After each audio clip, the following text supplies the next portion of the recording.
Do not worry.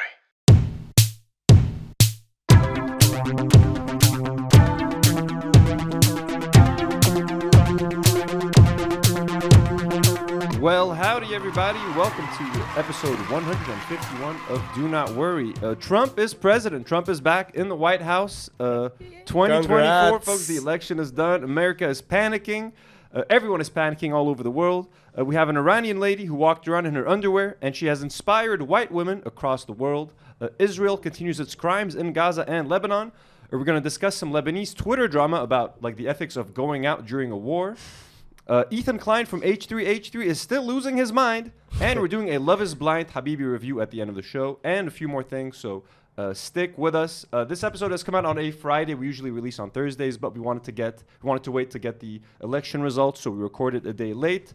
So there's an exception this week. The episode is one day late. We hope that's okay with you guys. Let me take a second to thank a few patrons, new patrons that have joined our Patreon family. We got a bunch of you guys, so buckle up. Abductee patrons, we got your mom. I think that's your mom. It's your M9.M, so I'm going to call you your mom. Tusk Fangooth, Jordan F. Melhalf, Brandy Chadwick, Chut Norris, Hot Ham Radio, and Gay Communism Will Win. Blonde patrons like Selma, Skensters, Lorea Zabaleta, Preston Krull, Melissa, Fuck You Ethan, Kaja Djarf, Jorge Rosa, Edmund Tom Pisaric, and Prol Myteriat. As you can see, a lot of people not from Lebanon, a lot of people from across the world, international patrons. Thank you so much. Oh, and a superhero patron, Fabien Abu Musa. He was an abductee patron. He upgraded to superhero. So, Fabien, thank you so much. We love you guys. If you guys want to support us, please consider supporting us on Patreon. It is the best way to support us right now because we can't really get sponsorships during a war, and like monetization on videos has been pretty inconsistent because anytime we talk about the war, there's a high chance that we get limited monetization. So if you want to support the podcast, hit up our Patreon, and we appreciate you guys so much, and we love you. And let me just take a second to thank some other patrons, our God-tier patrons. Rifat Fakih, Eli Al-Mujabir, Jessica Ann, Jack Sleeman, Siso Hayek, Dominic Seltzer, Tamara Isa, and Google Sensors. And a few of our superhero patrons like Muhammad Mroueh, Celine H, A Rose For You, Bonnie, and some more blonde patrons like Biro, Sabine420, and David Ayala. Thank you guys so much. We love you. And speaking of patrons, we actually had a very fun Patreon Zoom call this week on Tuesday. We met a bunch of you guys. It was really nice. We had Dominic on. We had Lizzie on. We had Casey from California. We had people from like South Africa, France, California, Australia. Like Tamara was on. So it was super fun meeting you guys. I'm going to be doing these a lot more often. So for our patrons, watch out on our Patreon. We're going to be doing Zoom calls. We have a Discord, so join our Discord. I'm going to be doing like Discord calls and stuff. So it's always fun meeting you guys, and especially now that we have a lot of people from all over the world. It was like we talked about the election. Everyone went around like we guessed who was going to win. It was so nice seeing everyone's face. It was super nice, yeah, and we get to read like your names, and we don't know what anyone looks like or anything, so it's nice to get that one-on-one time. So to everyone who joined our Zoom call, it was super fun. The interns were on there too. The crew was there, so it's super fun. We hope you guys join us another time. And by the way, for those of you guys who subscribed after our H3 episode, this might be your first time meeting Nadim. So Nadim, Hey guys, nice to meet you. say hello. We have like 4 crew members, so we alternate. So it's not always the same crew with us every time. Sometimes we have like 3 people here. I've never had the whole crew here at No. once. We're missing one mic. We won't fit. We have, it's not a comfortable like seating arrangement and anything, but like, we'll figure it out for some time. There's another cool YouTube channel that gave us a shout out. And by the way, please, anytime one of your favorite like YouTubers or content creators like reacts to one of our podcasts and they send you our way, please let us know like in the comments who sent you here, because I love discovering new creators and like sort of checking them out. So this is Indie Nile. This is his YouTube channel. So he's got 80,000 subscribers. He's a drag artist, film director, and theater maker, Palestinian Lebanese. He's living in Amsterdam. So that's a pretty interesting profile right there. Let's watch. This is a clip from his latest video, and he gave a shout out to our podcast. So let's check it out. I discovered a beautiful podcast called Do Not Worry Podcast by a Lebanese guy here on YouTube. You can find it, where he talks with different guests, and he's Christian Lebanese, and sometimes he was having guests who are like Shia, and I love their banter. First of all, they all sound American, so they're easy for you to relate to. Americanized, like yours truly. And they dismantle these lies just by the sheer fact that they're sitting there having conversation and mocking this. This is a message to the people of Lebanon. That's us. You remember when your country was called the Pearl of the Middle East? Oh, yes, we do. I do. So what happened to Lebanon? Lebanon was once known for its tolerance, for its beauty. Today, it's a place of chaos, a place of war. It's because you're bombing us, you fucking sick motherfucker. So anyways, he's trying to turn everyone against each other. Oh, if we just turn against Hezbollah and split the country in two, you mean you'll spare us? And on one episode, they were featuring Lebanese people who are falling for this trap, like Christian Lebanese people who are saying, oh no, let's have separate countries. Let's be away from Shias. And he ended it by giving his solution, which is splitting the country in two, basically. Yeah, that worked out great the first time. Let's have the Shias in one half, let's have the Christians in one half, or whoever doesn't want to live under Iranian rule. Let's just get a little sneak peek. بدكم تسألوني شو الحل؟ Ah, he even featured the Lama. تقسيم البلد. Simple. But we will not turn on each other. Yo, that's so cool. Indy Nile, thank you so much, man. So cute. It's super nice to meet you. Yeah, so a bunch of his viewers like came and like let us know in the comments that Indy Nile said, thank you for the shout out, man. That's awesome. It's really cool discovering. Also, like, I've been discovering so many other like Arab creators online through this, and like YouTubers. Like, he's Lebanese Palestinian. Like, he's like Capri, basically. That's awesome, man. So yeah, that's pretty fucking cool. So thank you for that. All right, let's not beat around the bush. The big news, folks. The reason we are a day late, we had to wait for the results of the election. Donald Trump has won. He is the 47th president of the United States. I called it last minute, I have to say. Yeah, I was going like, I was feeling like it might have been Kamala, but like, yeah, it was a 50-50 thing. I wasn't sure. Just like Hasan was saying, he thought it was Kamala. I follow my boy Hasan. I was like, it's probably got to be Kamala. But hey, Trump pulled it out yet again. For our American viewers who are terrified, I'm sorry. We're going to be laughing a little bit and not taking this very seriously because we live in Lebanon. Our country and like the Middle East is fucked either way, whether it's Kamala, whether it's Trump. We're being bombed literally right now. So whoever is elected, it's not going to make much of a difference. Trump is a bit worse for the Middle East. So we're going to talk about that. But for now, it's worse for Americans, I think. They're going to lose their abortion rights. There's a whole bunch of shit going on. And I don't mean to laugh while I say that I am pro-abortion. I'm pro-choice, all of that. We are pro-choice. We are very much pro-choice. But so it's crazy. Let's just talk about it a little bit. And let's talk. I kind of want to give my opinion on why Kamala lost. You know what I mean? Like, there's a bunch of things to talk about, react to. We have a bunch of like funny Lebanese reactions because Lebanese people love dictators for some reason. They love Putin. They love Trump. Even if they have nothing to do with the U.S. election, they have no way to benefit from it. You know, they're super in it. First, let's look at just, I guess, some statistics. Here's like the official final count, I guess. So the Electoral College votes, Trump has 277 versus Kamala Harris's 224. Senate, the Republicans have 52 versus 42 for the Democrats. And the House, the Republicans also have a majority, 198 versus 180. And governors, they have 27 governors versus 23 governors for the Democrats. So it's like a clean sweep. The Republicans got everything. They have like control of the House, control of the Senate. They can basically pass whatever laws they want, uncontested, I think. I don't know if they need more of a majority, but like it seems like it's pretty cut and dry. Here are the like final votes and ballots and stuff. So as you can see, Trump, this is the first time a Republican candidate wins the popular vote in 20 years. This is how unpopular Kamala Harris was, and this is how little people like the Democrats this year.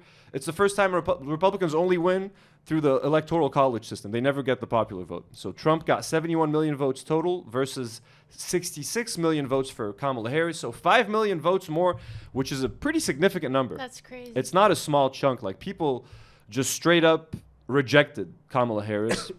But if you compare these numbers to 2020, you'll see there's like the numbers went down, like way less people went out to vote. So last election, Biden won with 81 million votes and Trump only got 74 million votes. So there's like a good 15 million votes less this year or whatever. Like, way less Americans went out to vote. Harris got like 8 million votes less than Trump did last time. She got way less votes than Biden got in 2020. So just looking at these numbers, people are not as excited to vote. They've lost their faith in sort of like institutions and democracy and the Democratic Party in general, bro. Like, people have just kind of abandoned that party. And I think it's because the Democratic Party abandoned them.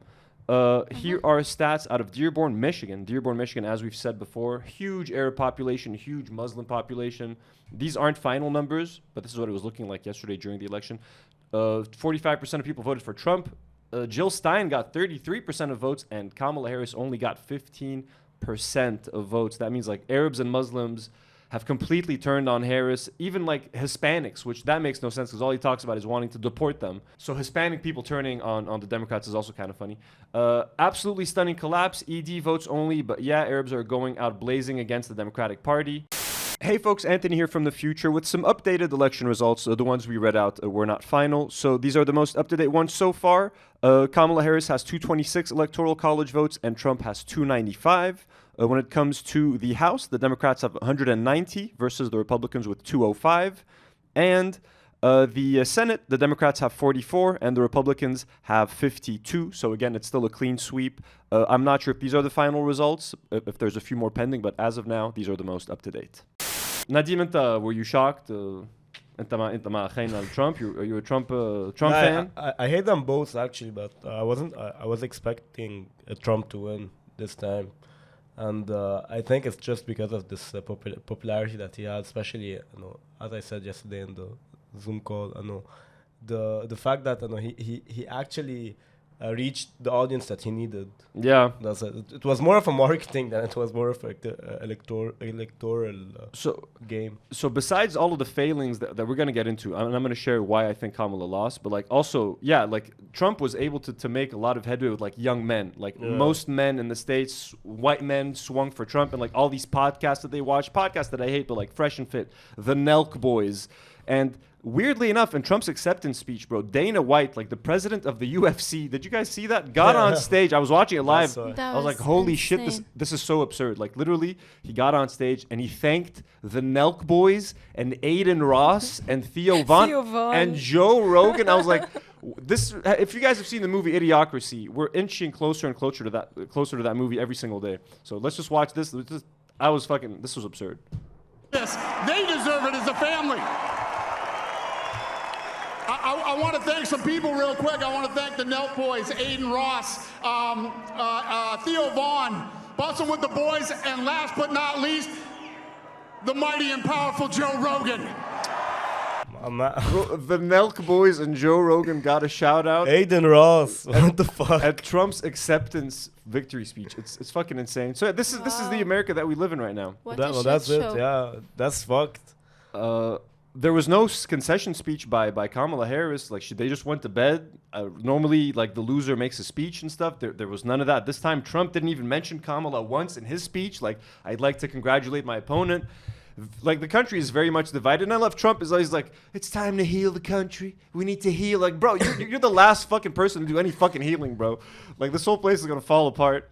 Someone that was very happy that Trump won and was very quick to congratulate him, Benjamin Netanyahu on Twitter, within 5 minutes, posts a picture of him, his wife, and Donald Trump, and this is what he had to tell President Donald Trump. Dear Donald and Melania Trump, congratulations on history's greatest comeback. Your historic return to the White House offers a new beginning for America and a powerful recommitment to the great alliance between Israel and America. This is a huge victory. In true friendship, yours, Benjamin and Sarah Netanyahu. I love how he says a powerful recommitment to the great alliance. What happened to the commitment? The Democrats have been sending you all the money you want, $30 billion this year. You've genocided all of Gaza. You've destroyed southern Lebanon. You know what I mean? And they literally greeted you. You traveled to Congress and gave a speech to a standing ovation in the States. And he still says we need a recommitment. Don't worry, you've been doing fine with the Democrats. You've murdered hundreds of thousands of Palestinians. And you guys want to see sort of the Lebanese reaction? These are funny. Nadim collected a few fun. These are I collected the Pokemons. Here is a picture of Trump in front of Mar Sherbil. This is Saint Sherbil, folks, a Lebanese saint. We have a famous church here. So Trump has visited the Mar Sherbil church. Sin el Fil is an area in Lebanon. It's just a little city. So Sin el Fil is standing firmly with Donald Trump. Sin el Fil is loyal. يا سيدة بشويت. يا سيدة بشويت أنت بتعرف الباقي. Okay, so mainly Sayyid Bishwait is an icon in the Lebanese war, especially for the Lebanese Forces Party. I remember all the time they say, yeah, Sayyid Bishwait, be next to us and everything. So now Sayyid Bishwait is actually the reason behind the victory of Trump. Is she also a saint? Yeah, she is. So she's a saint. So again, she knows what's in Trump's heart. It says right here. Here we have Ain al-Ramin. Also, Ain al-Ramin is another area in Lebanon. Ain al-Ramin is firmly with Donald Trump. So they show their support, and you can see the Lebanese cross, that cross up there. These are logos for a Lebanese party called the Lebanese Forces. They're a right-wing Christian extremist party.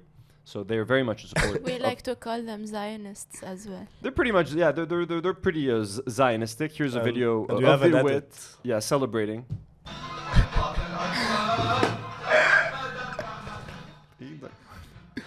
We can only play a few seconds of this because this is gonna get us copyrighted. We got one final, I think, video here. Yeah, this one. Let's check this. بس هيدا keep it without the audio.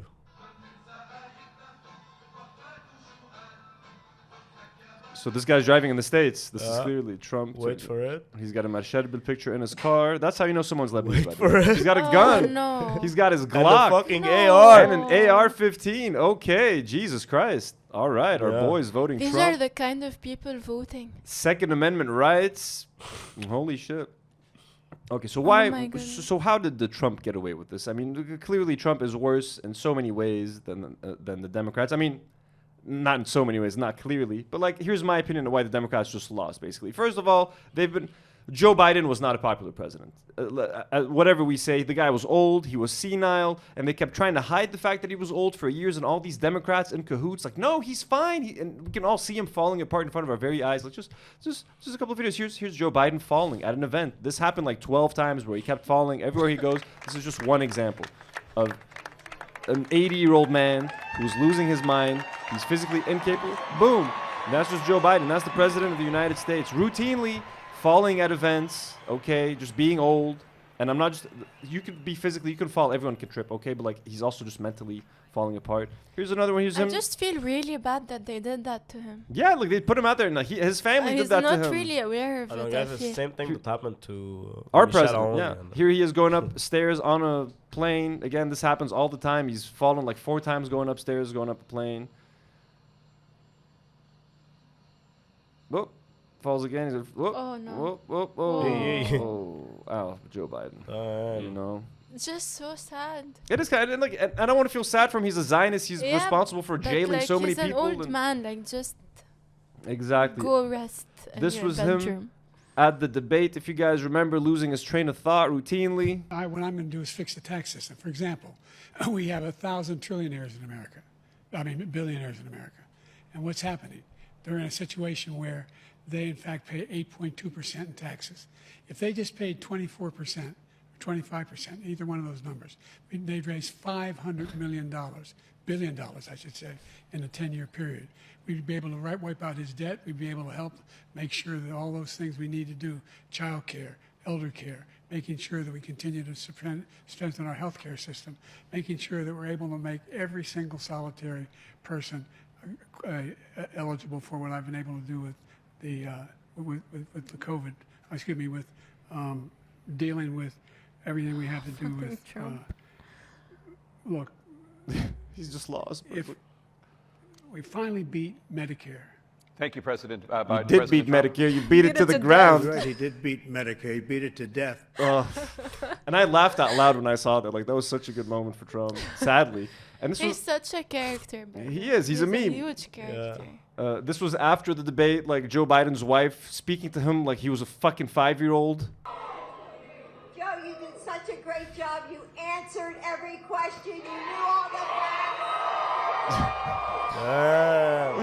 So this guy. Ask the crowd, what did Trump do? Why? So this man, they were trying to convince us for 4 years that this man was okay and that he was okay to run for another 4 years. and Imagine him, lead. imagine him running for another 4 years. Oh my God. So already there's a massive erosion of trust, I'm sorry, between the Democrats and like the American public. Like, you're fucking lying to their faces. The whole world can see that the man is not healthy. He's too old to be president. They're like, nah, he's fine. He could do another 4 years, 4 more years of Biden. Like, holy fucking shit. So that's just one little reason. Okay, there's other things, like inflation was really bad during Biden. Now you can blame Trump for that, and when Biden took over, it was Trump policies. Look, I don't really care about that, but the fact of the matter is, under Biden, Americans were having to pay way higher prices for groceries and everyday things, so they're going to associate that with Joe Biden. Another thing, which was a smaller reason, but for us Arabs, this was the major reason. Gaza. You know what I mean? And anytime Kamala would get any pushback while she was at a rally, she was extremely disrespectful. This moment went viral. The "excuse me, I'm speaking" moment when someone tried to protest during her speech. Here we go. We are 6 days away from an election, and ours is about a fight for democracy and your right to be heard. Look, everybody has a right to be heard, but right now I am speaking. This just pushed people over the edge. It, like, push them away. completely broke any trust they had for the Democratic Party. People are literally telling her what they wanted. Exactly. And she's just shutting them up. And it ruins any hope that we have that they might be different than the Republicans. So like, and this became like a poster. Remember the Obama Hope posters? They started to do that with Kamala with like, I'm speaking. She was literally shutting people up who were trying to just to stop a genocide and have her talk about a genocide. And she was like, excuse me, I'm speaking. And it turned into this like whole girl boss moment, and it was cringy as fuck. I just hate when they use like girl boss moment. I know she's a woman, so we cannot criticize her or we cannot tell her what we want. Exactly. And then who do they send in Michigan? Like we talked, like there's Dearborn in Michigan. It's full of Arabs. Michigan is a very important state for the election, and there's tons of Arab and Muslim voters there. Who do they send to Michigan to campaign for Kamala Harris and like encourage Arabs to go vote? Bill fucking Clinton, pedophile extraordinaire who spent more time on Epstein Island than in his fucking bedroom with his wife. This motherfucker had the nerve to go and fucking lecture Arabs for like fucking an hour long, bro, and talk about how Israel is the victim and Hamas uses human shields. He's saying this to Arabs after a year of genocide, after hundreds of thousands of Palestinians have been killed. He thought this was a good idea to help get Kamala Harris elected. So this kind of tone deafness from the Democrats also does not help, and it's one of the many reasons Kamala lost. Let me talk about the hardest issue here in Michigan is the Middle East. Listen to this fucking pedophile. And I have to be careful what I say because there's only one president at a time, and none of us can get ahead of where we're going. But I think we're going to have to essentially start again on the peace process. And I understand why young Palestinian and Arab Americans in Michigan think too many people have died. I get that. But if you lived in one of those kibbutzim in Israel, right next to Gaza, where the people there were the most pro-friendship with Palestine, most pro-two-state solution of any of the Israeli communities, were the ones right next to Gaza. And Hamas butchered them. And so then the people who criticize it are essentially saying, yeah, but look how many people you've killed in Ritalin. So how many is enough for you to kill to punish them for the terrible things they did? That all sounds nice until you realize, what would you do if it was your family and you hadn't done anything but support a homeland for the Palestinians, and one day they come for you and slaughter the people in your village? You would say, well, you'll have to forgive me, I'm not keeping score that way. It isn't how many we've had to kill, because Hamas makes sure that it's coming. They're shielded by civilians. Human shield? They'll force you to kill civilians if you want to defend yourself. So again, he's saying that in a Arab, Muslim majority state that the Democrats need to maybe win Dearborn, win the state, win the election, bro. And he's there fucking victimizing the Israelis again. Ignoring everything started on October 7th. The kibbutzim, the people in the kibbutz, they love Gaza. What do you expect them to do after, what do you expect Palestinians to do after 76 years of occupation, of genocide, of torture, of we're not going to go over it again. So again, just the Democrats being so tone deaf, sending this piece of shit and others like him, like Richie Torres and like the worst of the worst, to basically talk down to Arabs and Palestinians and Muslims and be like, yeah, you owe us your vote. It doesn't work that way.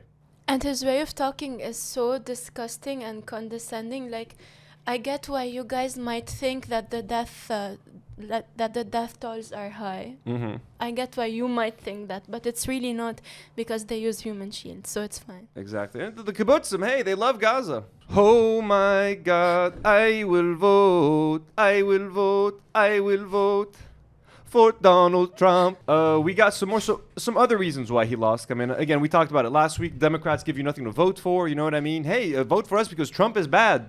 Trump is going to get rid of abortion. Trump is going to do this, but they don't tell you what they're going to do for you. You know what I mean? It's just constantly don't vote for this guy. And in fact, the Democrats are always moving closer to the center and to the Republicans. Like they adopted the Republicans' immigration policy. Instead of going more to the left and being against genocide instead of pro-genocide, instead of giving health care for everybody and doing Medicare for all, instead of giving free college for everyone, they're just moving more and more to the center. They're closer to Republicans than ever before. So what is even the fucking difference, bro? What is even the difference at this point? Abortion. Abortion. That's it. That's the only thing. But there's a whole bunch of reasons. Like there's this funny flyer that I saw actually too that they were distributing in Michigan. It says, "For peace, vote for Trump." It's endorsed by Muslim American leaders, and at the bottom they show Kamala Harris in front of a destroyed Gaza with "We did it, Joe." And like this is kind of a creative flyer. Like again, I hate both of them. I hate Trump and I hate Kamala Harris, but this is a clever a flyer right there of a laughing Kamala in front of damage. And you want something cringy that I think why they lost? I'm sorry, but like this is the Avengers doing like a call to support Kamala Harris, which I mean, it's always cringy when celebrities want to talk about this sort of thing. But like this was extra fucking cringy because like you dragged the Avengers name through the mud right now for no reason, and she lost. So like this is extra embarrassing for everyone involved. This gave me when Gal Gadot did like Imagine during COVID. Imagine all the this is exactly that, but for election cycle. Hi, you guys. Hi, Avengers. Hey, Scarlett. Jumping on the call. Whoa. I think you mean assembling. Oh, my God. I said assembling. Don, that's pretty good. No, they thought it was funny. Scarlett, it is our pleasure to come together and to get the vote out this election. Yeah, how can we be of service? Well, how about we start with what our voting plans are going to be, who we're going to bring to the polls with us, that sort of thing. I think Kamala Harris needs a catchphrase. Ooh, yes, definitely a catchphrase. How about this? I'm just off the top of my head. I can do this all day. Shut up. I hate it. Okay. I mean, it's original, but... What about something punchier like, ooh, boom. You looking for this? Iron Man 2, everybody loved it. Okay, again, I think we're just trying to get out the vote. Kamala forever. That's better. Okay, how about I'm down with democracy? It's just clean, it's simple. Okay, I like that. It's hard to argue with that. Kamala Harris, down with democracy. Oh, yeah. I'm Kamala Harris, and I say down with democracy. I don't know if that sounds the way we want it to sound, though. I think we just need... Can we get some production, though? Jarvis? My name's not Jarvis, but whatever. Oh, yeah, that's right. Down with democracy. Down with democracy. Is that what we mean, though? Yeah, together we're gonna tear down democracy. Will you stop playing heroic music under yourselves? Okay, this is gonna get copyright. Ooh. Well, it's not that bad. Look, I mean, they're being nice. I like most of these actors. I used to, at least. Are they Zionists? I don't know. Mark Ruffalo. We like Mark Ruffalo. We know for sure he's not a Zionist. Everyone else, but like stuff like that, you know what I mean? Cringe as fuck. It's just cringy, man. It's cringy, you know what I mean? And you don't do that to the Avengers. Like, and there was like a funny tweet, so like bring the Donald Trump. Avengers. Someone like it was like Donald Trump should bring the Justice League together and like, oh my God, bro. DC versus Marvel. Ooh, here's some racist Democrats. So you want to see like Democrats freaking out, and as soon as their candidate loses, like they go full mask off.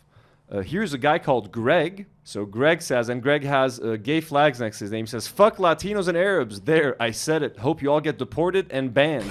And then when you open Greg's Twitter account, just to like sort of see what Greg is all about. LGBTQ, proud Democrat, anti-fascist, anti-Trump, married to Matt for 27 years, pro-democracy, blah, blah, blah. So like he's a, Democrat, open-minded. He's got a cute little cat on his profile, you know what I mean? But like when push comes to shoves, fuck Arabs, fuck Latinos, I hope they all get deported. Well, Greg, thank you for your support. I think that's the general sentiment in the U.S. Yes, usually. Here's some more Democrats like losing their shit. Here's a guy called J-Bro Music. Fuck them. I hope they all get deported, and I can't wait until Netanyahu gets the green light to turn Gaza into a parking lot. Oh my God. As opposed to what, motherfucker? Gaza is already a parking lot, bro. Hey, that shit came in. They're all like, well, now...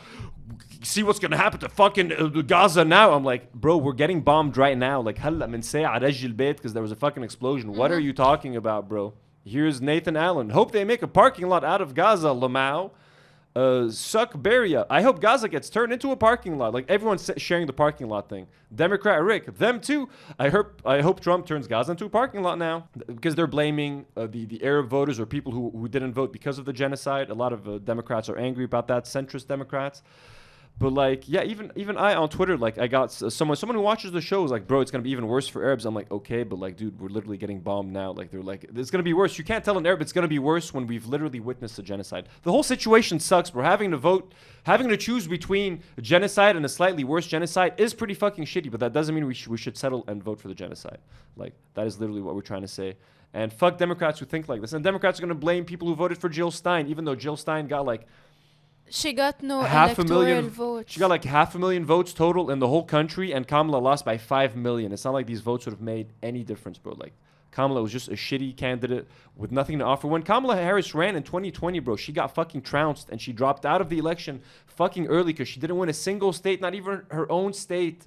So she's a deeply unlikable person. The only reason she got chosen for vice president was because they wanted a black lady. Literally, they wanted a black woman to fill that role because they didn't want a white woman and for it to seem racist. Like literally, there's a representative called like Clyburn in one of the states that Biden needed to win, and he was only going to give Biden his support on the condition that like he would pick like a black VP, and I think that was Harris. No one liked her, and if Biden wanted to pick someone that people actually liked, he would have picked someone that did better in the primary. He literally just picked the one that fit sort of the profile that they wanted. So that's it when it comes to Trump. I mean, this is still, the announcement came a little bit earlier today, so we don't have a lot of information, a lot of stats.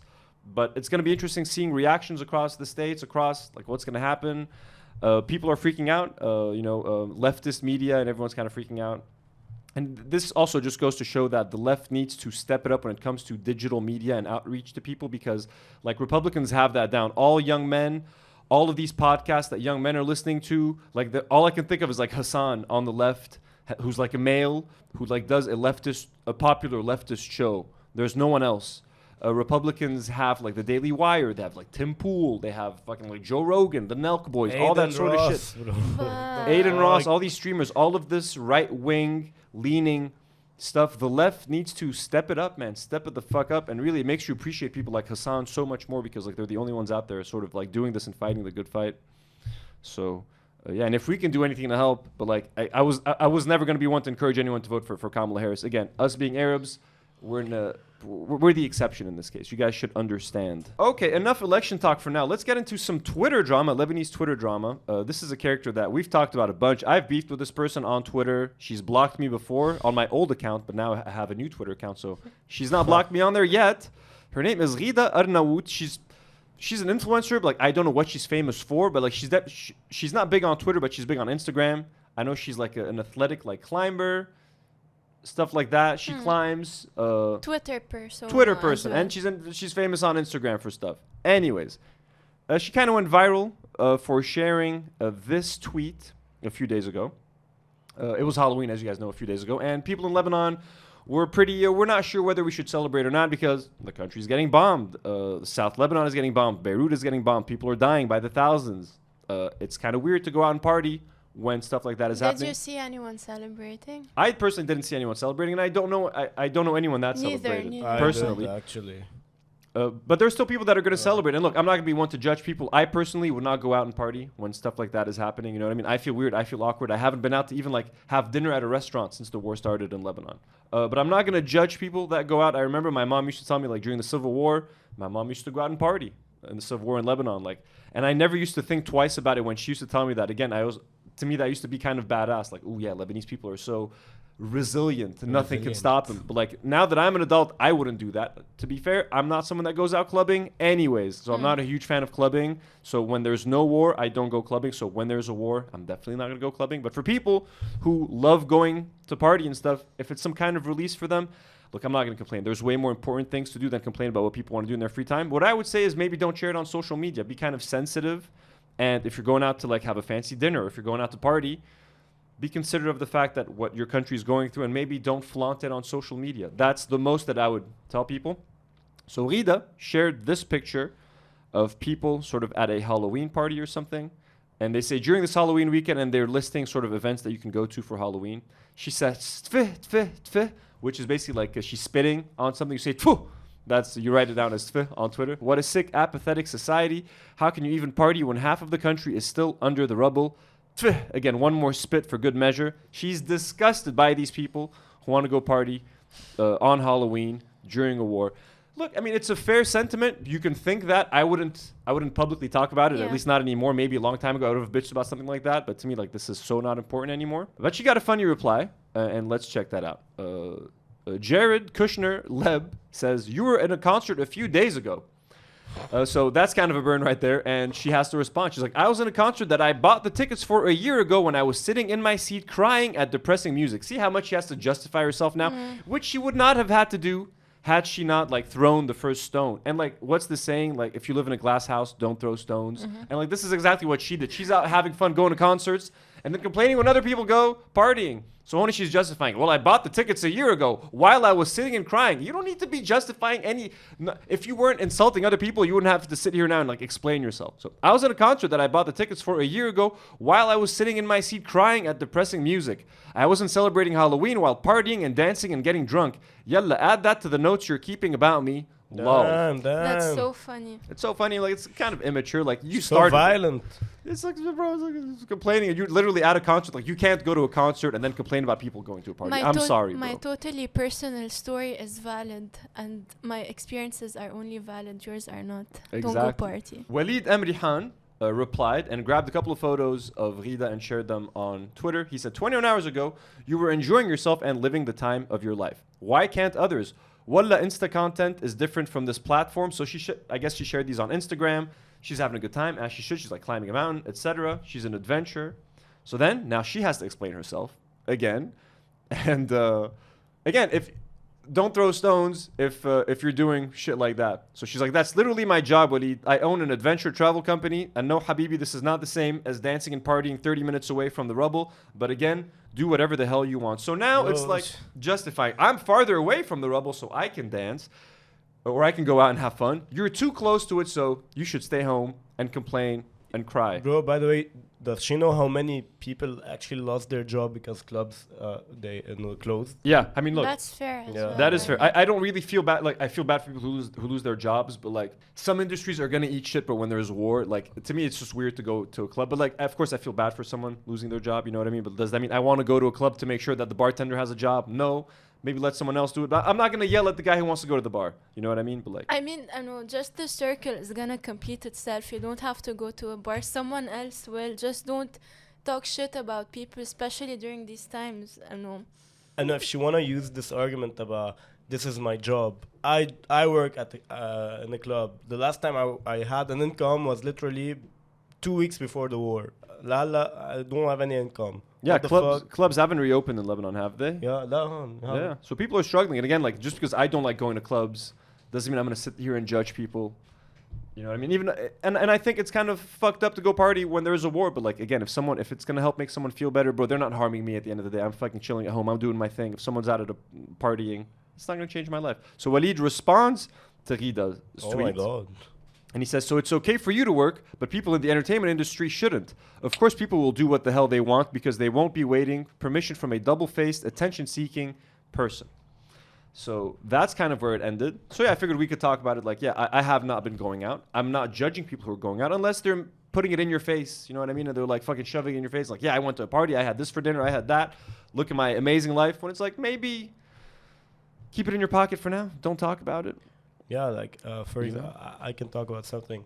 I don't know, like this past week, mainly Friday was my whole Instagram feed was filled with like people going back to their normal life, like going back to party, and all the cities from June, like in the northern Lebanon.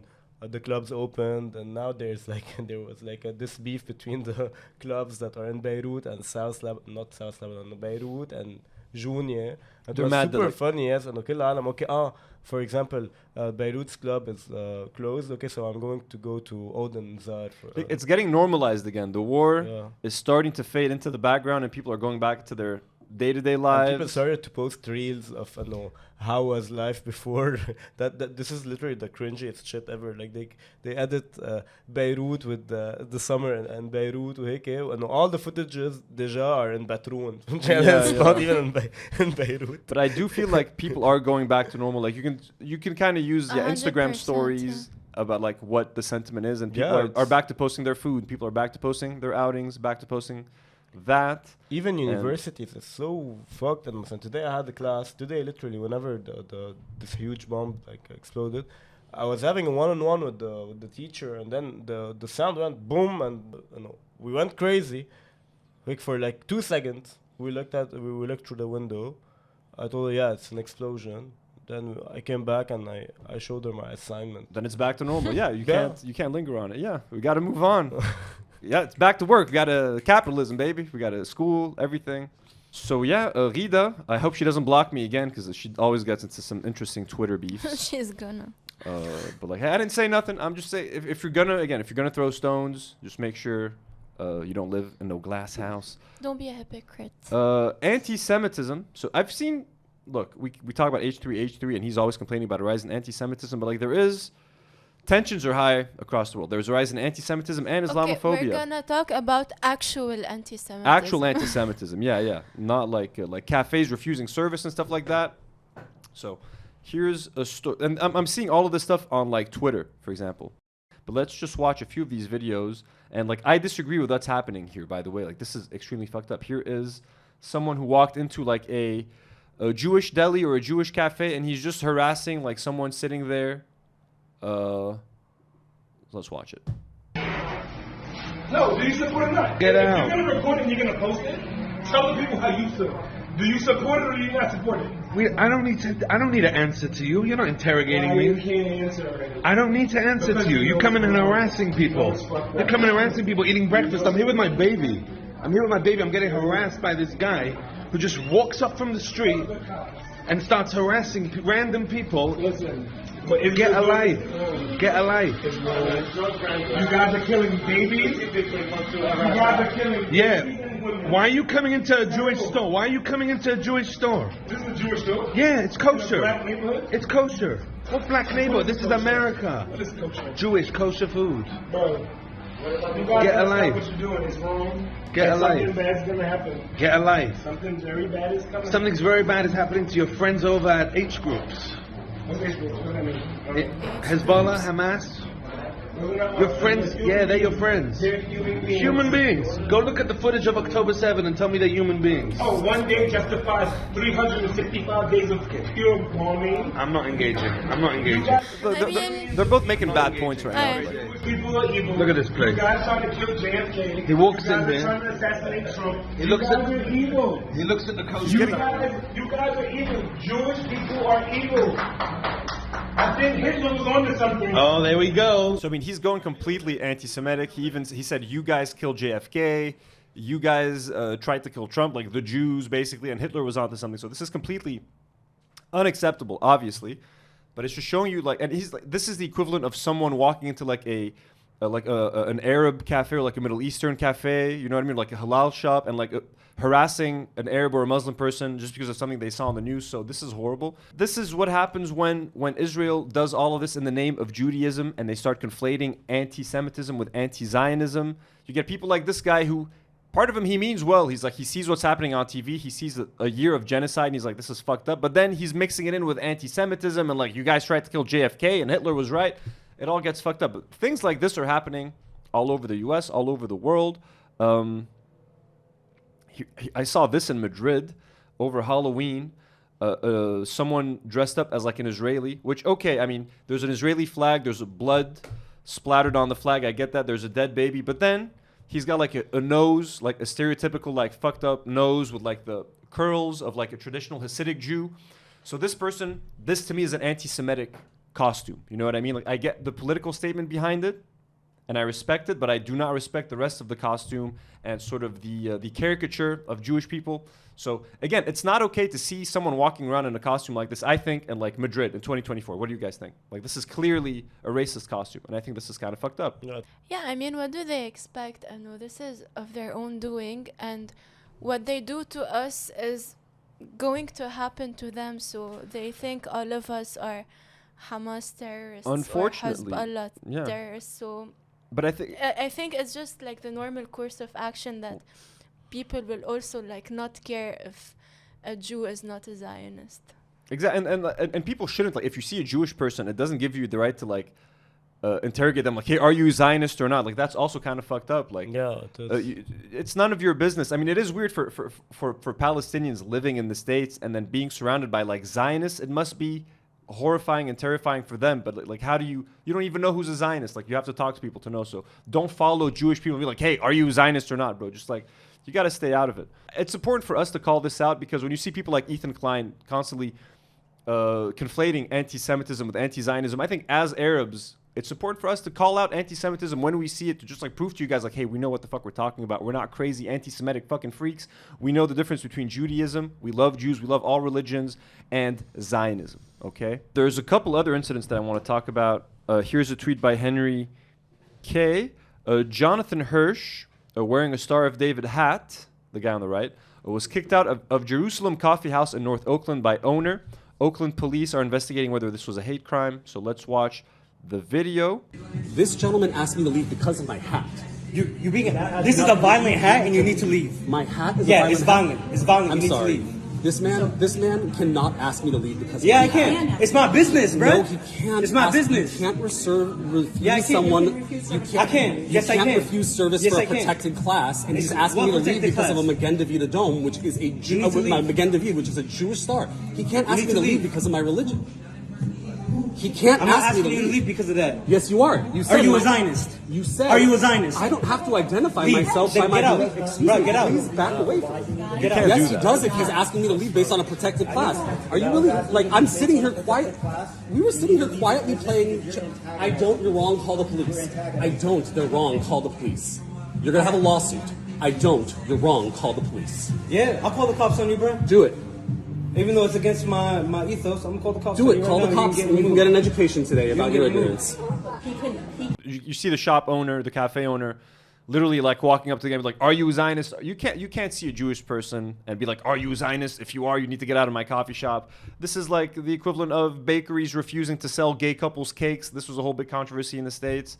Now the guy's wearing a Star of David hat. Like, again, I blame Israel for this because they have the Star of David on their flag, and in the name of Judaism, they're out there slaughtering people. So you see this guy who might be related to someone in Palestine. You see someone walking in with that hat. He's gonna take it as an insult. Now, you shouldn't see a religious symbol and normally take it as an insult. If you see a cross, you shouldn't get riled up. If you see crescent moon, you shouldn't get riled up and yell at Muslims.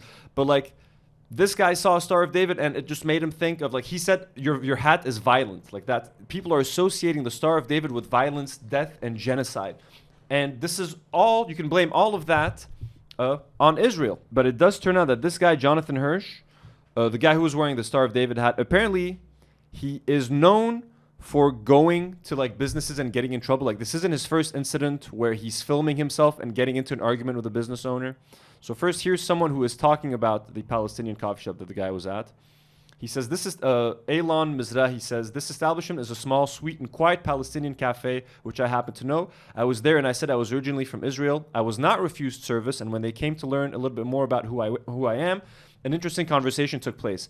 It is a small Muslim and Palestinian neighborhood coffee. Going there with this hat, where nobody wants anything to do with you, to mock dead Palestinian babies and the inability of Muslims to stop the mass murder, is a sadistic, disgusting act well worth of a Zionist. So this guy says that the dude went there on purpose, wearing the hat to like rile people up, to get them angry, to kind of shove it in their face.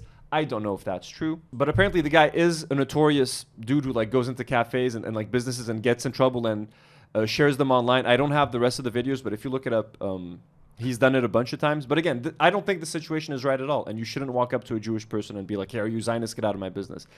I mean, a similar thing happened last week. We reacted to it. The guy with the Palestinian hat in the game. Yeah, they got kicked out of like a football game Only or something. this got way more traction. Okay. This is in Istanbul, in Turkey. It's like a bookstore. It's like Jews not allowed, with like an Israeli flag crossed out. Like, this is fucked up, bro. This is like reminiscent of like the 40s in America with like segregation. Like, blacks and coloreds not allowed. Get back in the line. Like, this is fucked up, bro. But as much as you hate Israel, you can't be like Jews not allowed. And like, and what are you gonna have a sign outside that says like Zionists not allowed, and you ask every Jewish person if they're a Zionist or not? Like, this is all a very slippery slope. But again, this is all as a direct result of the genocide in Gaza and the actions of the Israeli government, the IDF, and Netanyahu. But also, like for example, this Jeremy, the guy wearing Jonathan, the guy wearing the David Store out. Like for example, he knew that this is a Palestinian cafe, so you can't go to testafiz. He's being a dick. He's being a dick, and I guess but you can't do it. But are you not allowed to wear a Star of David hat anymore in a Palestinian establishment? I mean, I get why it's sensitive, not but in this situation. No, you can't. I guess not, but he should be able to. I mean, in my opinion, you should be able to, because the Star of David should not represent Israel. It should represent Judaism. But the problem is everything's getting conflated. You know what I mean? You should be able to wear a Star of David hat and go to a Palestinian cafe. You should be able to. Theoretically, but you just don't do it. I know you can just read the place sometimes. Yeah, I mean, he should have probably... And he's obviously done that on purpose. Ethically speaking. So fuck him. And here is finally at a Portuguese cafe, a Zionist tried to get someone kicked out for saying Free Palestine, and then the waitress had a funny reaction. So check it out. Please. Why? Because you are mistreating the customers? You said Free Palestine? Yes. Continue. Oh, then. See? Said Free Palestine.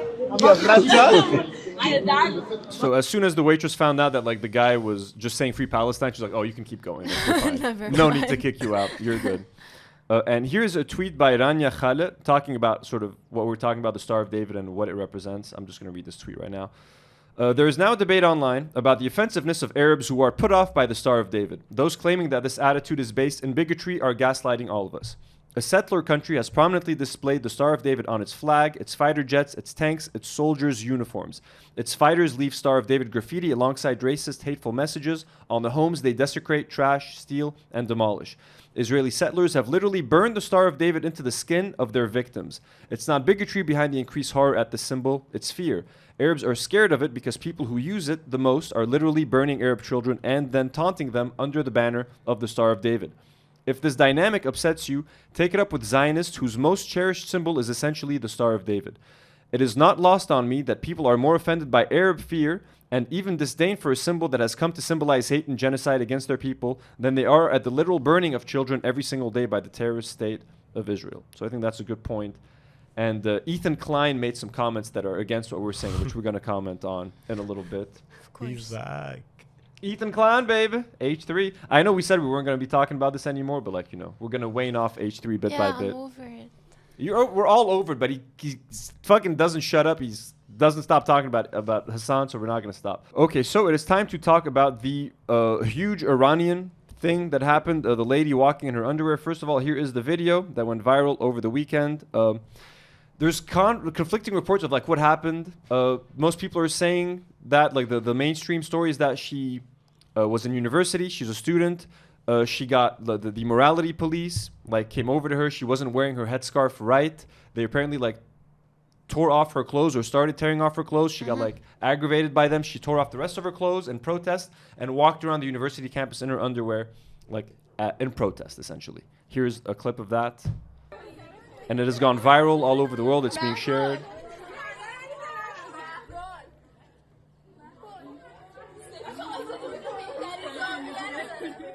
So here you can see her walking around in her underwear. Most people are actually not really giving her much attention. If you guys can notice, everyone's going about their day. Because it's so unusual for them. I feel like they have to ignore her. And look away, yeah. They were scared. No one wants to make much of a scene. So we don't need to watch the whole thing. She's just kind of walking around. So the video made the rounds. It's all over social media. People are hailing her a hero. Some people are saying that she's a mentally ill person that was taken into a mental hospital and she was having a breakdown. That might be propaganda. It looks like they do that to all women. They do that to all women. So it is most likely propaganda that she was a mentally ill person. But again, it's important for us to cover the whole thing. But what's really disturbing is how the West is talking about this and making this person into a hero. And look, if you think she's a hero, she might be a hero. What she's doing is kind of brave, I guess. It depends how you define bravery and protesting.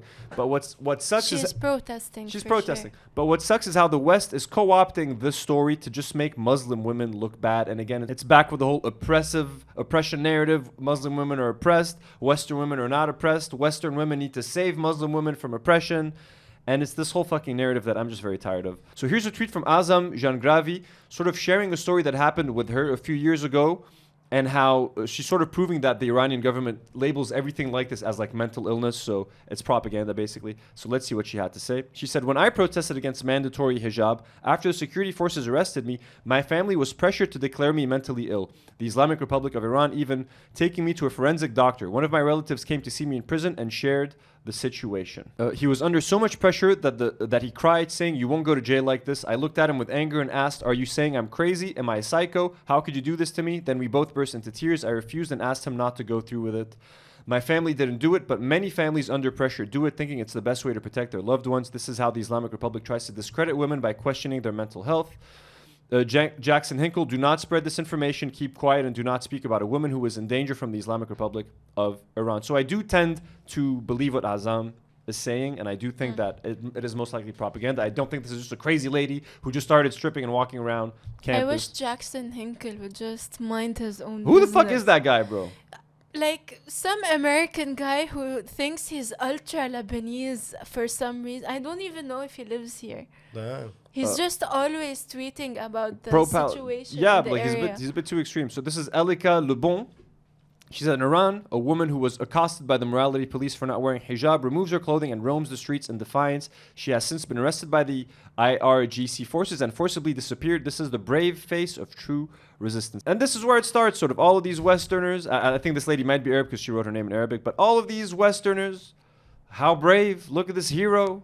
But they do it while indirectly shitting on Muslim women. Here is Tabuzi, a tweet from Tabuzi. I have a lot of tweets that I want to read here because the people are making interesting points.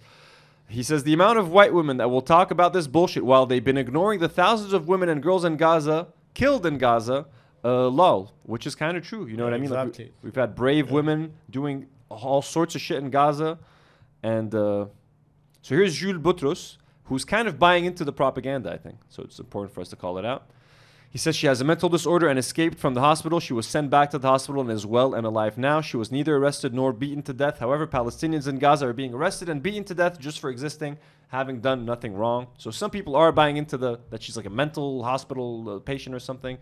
I don't personally buy into that, but I also don't think that the story needs to be as glorified as it is. This is by Daniel. She's literally walking in circles looking for attention and no one gave her any. I understand the frustration driven by oppression, but this is not a way to advocate freedom. Hijab is not related to repression of thought, and Islamophobia will not make you civil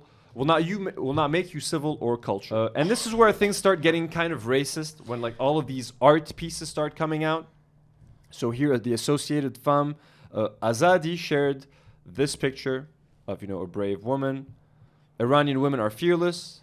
But this quote by Eros makes sense. Notice how they gave the naked woman Caucasian features and made the hijabi women, Iranian women, look like crones. And if you zoom in, like look at the hijabi women, look at their noses. They're just like, they look like cartoon caricatures, and looking up at this beautiful woman with a small, tiny nose, small Western features. But all the Muslim ladies look like fucking freaks, huh? That's what they want to do. Here's a tweet by Fatima Khan. Such a telling photo. Hijabi women are shown as caricatures, long-nosed, angry, inferior, while the protesting Iranian woman is towering tall above them. No recognition of the fact that they are all sisters and that this Islamophobia helps no one but Western imperialism. And Ahmad, or Ashmat, says, we've watched women in Gaza and Lebanon save lives in hospitals under bombardment, cook food for refugees under Israeli fire, and sacrifice their lives to save kids shot by Israeli snipers. It wasn't until a woman stripped naked that Western feminists used the word brave.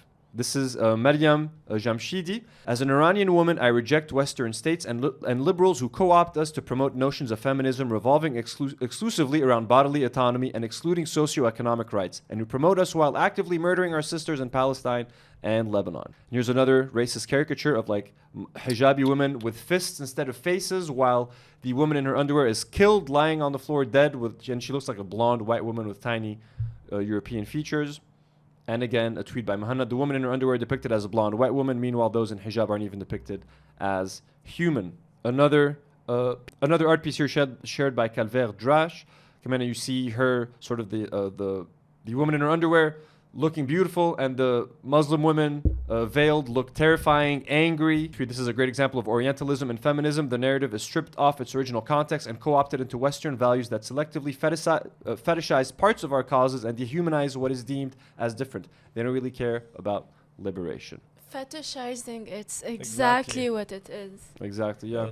That's purely Orientalism. Nina Farnia says, as an Iranian woman and feminist, I don't know any women or feminists in Iran who would call for women's rights by stripping. That makes sense. We don't need to read this. So, I mean, yeah, I find that extremely... I hate it when Westerners want to speak for Muslims. Now, look, if a Muslim woman feels oppressed, that is her choice. I know a lot of Muslim women who are very happy being Muslims. They wear the veil by choice. If you think they're brainwashed, if you disagree with their religion, hey, tons of people have different religions and everyone has weird, different beliefs that might seem weird or bizarre to you. But it doesn't mean you need to make them look like an inferior race because someone like fuck and yeah, and I do agree with a lot of these like tweets that like does the West only pay attention when someone like takes their fucking clothes off? They do. Like keep it in your pants for a second, bro. Like seriously, man. But I didn't want to have to say that. I would rather have these Iranian women and these Arab women sort of share their thoughts. That's why I read so many tweets because they're making some really good points. Do you guys have any thoughts on this? For the record, I do not believe that she was crazy. I believe that this was an act of protest and I'm fully behind it. I'm all for any act of protest that is against an oppressive regime. And if it is, yeah, and if they're, look, I don't really know what life is like in Iran. If it is oppressive, then sure, go for it. Yeah, sorry. Yeah, but the point is not being naked. That's just it. No, it was an act of protest. No one wants to be naked. No one wants to walk around naked. Like, and I don't even think this was a premeditated protest. Like, I think if the story is true, that like she was wearing her headscarf and then she got into a scuffle with the morality police, and they started like tearing off her clothes. Maybe she was like, "Fuck it, here you go. Is this I what totally you want?" get that. And like she kind of just like rips it 100% all off. Get that. And she's like, "Is this what you motherfuckers want? Like, there you go. It's off now." Like, that's how it could have gone. You know what I mean? And look. If you are, a lot of people are like questioning, like, why is she walking around in her underwear? Look, I get why people are questioning that, but also if you're protesting and you want to get someone's attention, you have to kind of go extreme. If she was just wearing a t-shirt and jeans, no one would have paid attention to it. So the only reason it made the rounds was because she was in her underwear and it was a striking image. But people being like, look, it's proof. We need to go save these oppressed Muslims. You're doing Afghanistan again. You're doing Iraq again. Let's go save these Muslims from Islam and spread democracy and Christianity. Like, no. Just leave these Muslims alone, bro. Just fuck off. Seriously, fuck off, bro. Just stop bombing. Stop bombing them. Just take care of your own shit in the States. Please. Leave these people alone. Leave these people alone. You guys, let's just a quick Lebanon update, stuff that's happening in Lebanon. Here is a carpet bombing of Mais al-Jabal. Here is it's a little Lebanese village at the border. It's such a hard video to watch. Check this out. Oh my God, bro. This doesn't even look real. This doesn't even look real. It's so absurd. It's a huge area. Next week, we'll get a collage of all the Lebanese villages that they've destroyed. I saw a good thread on Twitter, before and afters of all the Lebanese villages that were destroyed. We'll do that for next week. We'll just show you guys the extent of the damage. I don't really like doing all this like misery porn anymore because I don't feel like we need to show you guys this. So you guys, and there's nothing to say. So you'll feel bad for us. Yeah, we're just going to show you destruction. Like, look at what they're doing. But yeah. Here is a pretty sad story. Here's a video of Israeli soldiers in the IDF playing someone's piano in their house in South Lebanon, and it's intercut with the person's actual like videos of her playing the piano, intercut with Israeli soldiers playing that same piano in her destroyed home in the south of Lebanon. It says, "My house in Khiyam, years of memories, years of me playing my piano. My heart is in pieces." As you see these IDF soldiers playing her piano, laughing in their destroyed home, family home.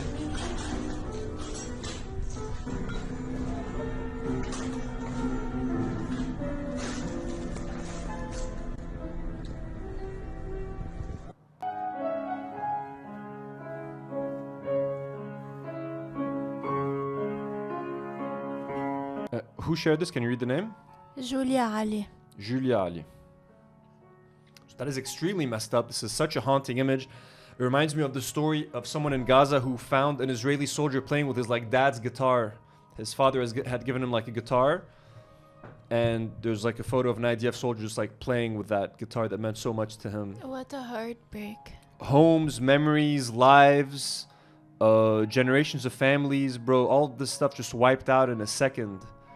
Can you imagine? Like, I'm just imagining. This is like I'm imagining someone like seeing footage of like an IDF soldier in my room playing with like my PlayStation, and like they're laughing and they're filming like, haha, like you motherfuckers, bro. You fucking pieces of shit, bro. Seriously. They're wearing women's clothes. This is kind of... Oh, yeah, we have that picture somewhere else. Here's some Lebanese people eating ice cream in the middle of the rubble because ain't nobody does it like Lebanese people.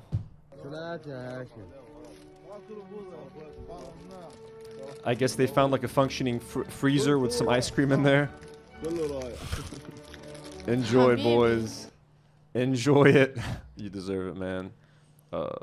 So, yeah, just some small updates. Let's look at some stuff coming out of Israel.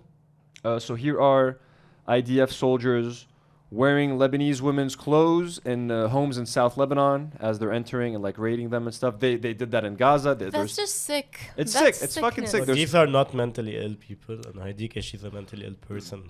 There's tons of photos of them wearing like of Palestinian women's underwear in Gaza and stuff. Here they're wearing dresses. Look at this fucking guy on the left, bro. Like, look at this fucking. Are you telling me this guy is that this is our neighbor? Like that this guy wants to coexist with Arabs and Muslims and Palestinians? Look at these fucking freaks. Laughing. Yeah, I hate the one in blue. They're all fucking assholes. And apparently, look what they found in houses in South Lebanon. Apparently, guys, houses in South Lebanon have Nazi toys and flags. Look at this stuff. Wow, how? And obviously, this is planted by the IDF. No one in Lebanon has fucking... Where are you going to find an Adolf Hitler action figure, bro? Nazi memorabilia. What the fuck, dude?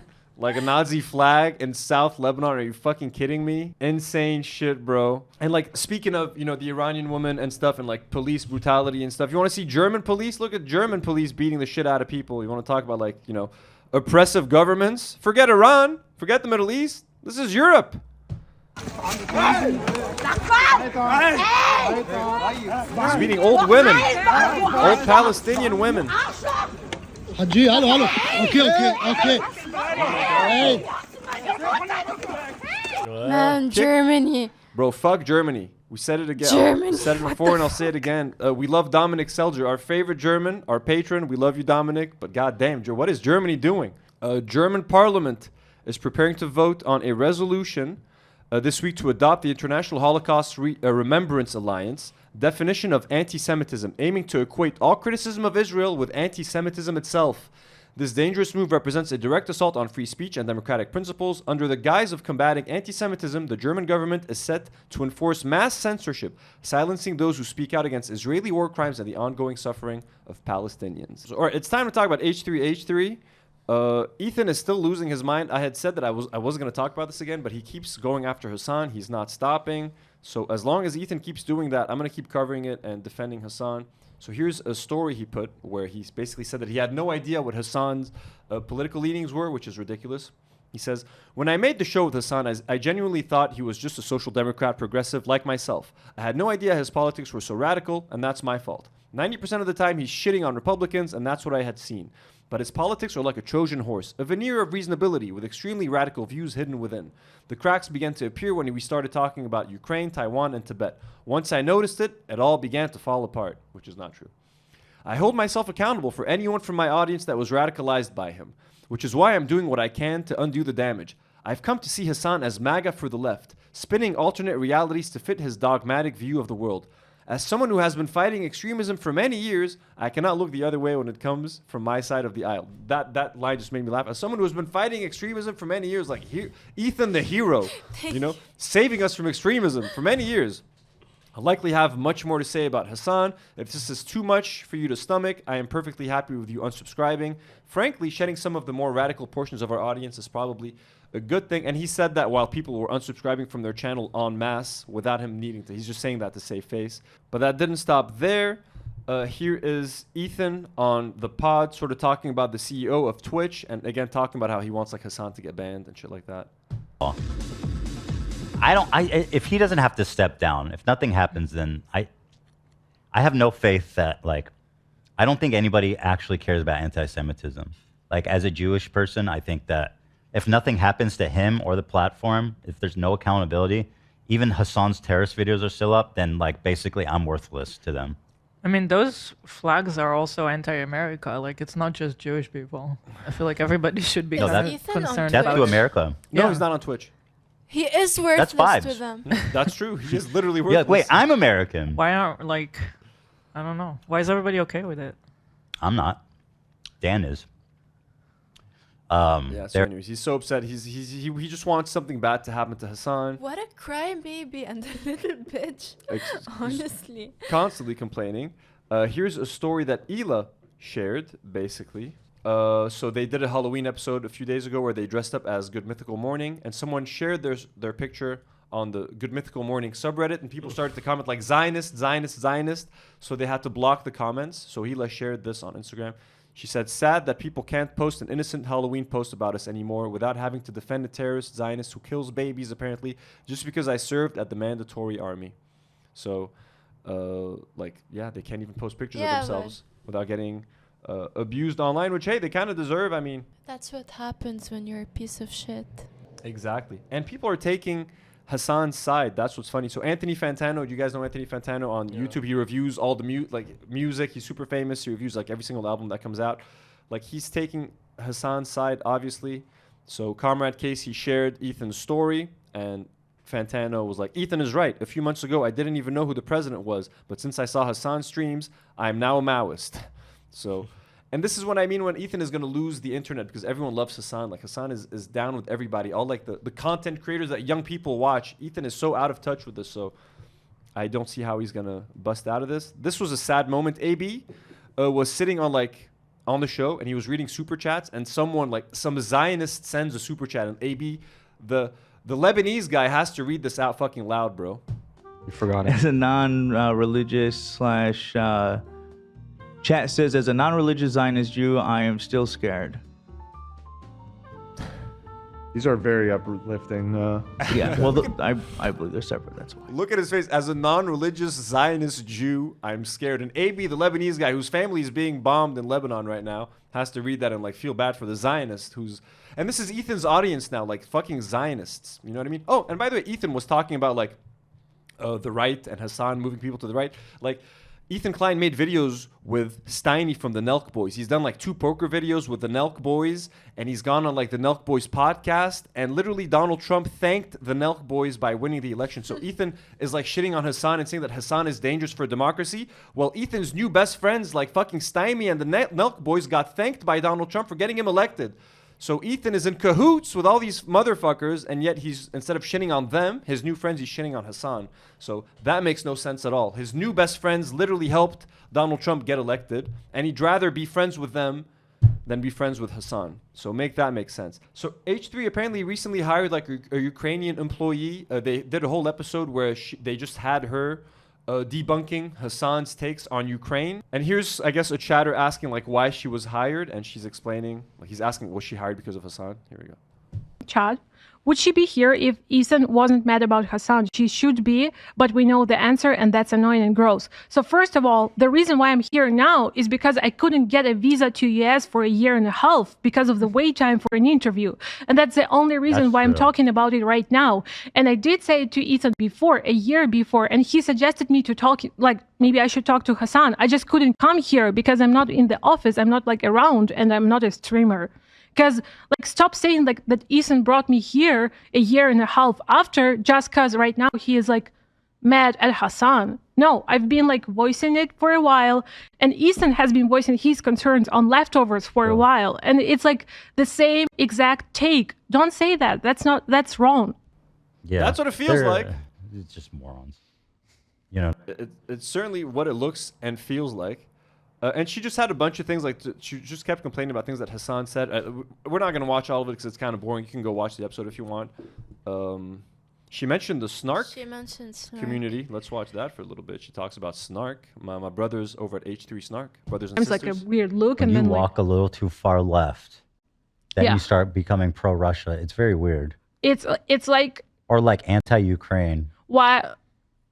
Also... Shout out to H3 Snark. I saw your post about me, and The amount of you weird little freaks who think that I'm like pro-Israel from whatever I said on the pod before, which I've never even talked about that topic. So funny. You're like so insane. I'm completely pro-Palestine. You've never talked about the Israel. I've never even mentioned anything. Like I've been here for 5 minutes, but like I'm already pro-Israel and IDF, and I'm like, I don't know, like almost killing babies. Like, what the fuck are you saying? Like, whenever I see any stories from that AB puts on his stories, that's insane. That's insane, like that anyone's country gets to live through the same experience that I get to live. And I know that seems nice. I mean, it's just Ethan's the problem. I'm not after anyone on the crew. Anyways, that's enough of that. I mean, I have no sympathy, honestly. You're working for a freak guy and an ex-IDF soldier. Yeah, you're gonna get labeled like that. At this point, anyone who works for Ethan, and Ethan was going on this on his Instagram stories, he was basically just highlighting Muslim crime for no reason. Again, part of kind of him being Islamophobic. So out of the blue, he's just talking about this story of a terrorist convicted of murdering 4 in Paris synagogue is a lecturer at Canadian University. Dr. Hasan was convicted in France and sentenced to life. Apparently, this story has been debunked, by the way. This is from an Israeli propaganda website. So he was just randomly talking about that. And then right after, remember when we were talking about the Iranian girl? Ethan shared his opinion. What do you think Ethan's opinion is on the Iranian girl? What do you think his opinion was? Here's what he says. Persians are amazing people. This is real courage in the face of horrific persecution. I hope she's okay, but we all know she's not. Yeah. What do you mean we all know she's not? Why not, Ethan? What do you think happened to her? Also, Persians. Persians, yeah, exactly, Persians. But why do we all know she's not? Is there something wrong with Islam? Do you think when Muslim men see a woman in her underwear, they're just gonna ravage her and attack her? You know what I mean? Is that what you think? Just Muslims are just fucking crazy freaks? Or the Iranian government is going to kill her because she walked around in her underwear. But this is, again, the image that they have of Islam. And all of this was consecutive. He was talking about a Muslim professor who killed 4 in France is now teaching in Canada.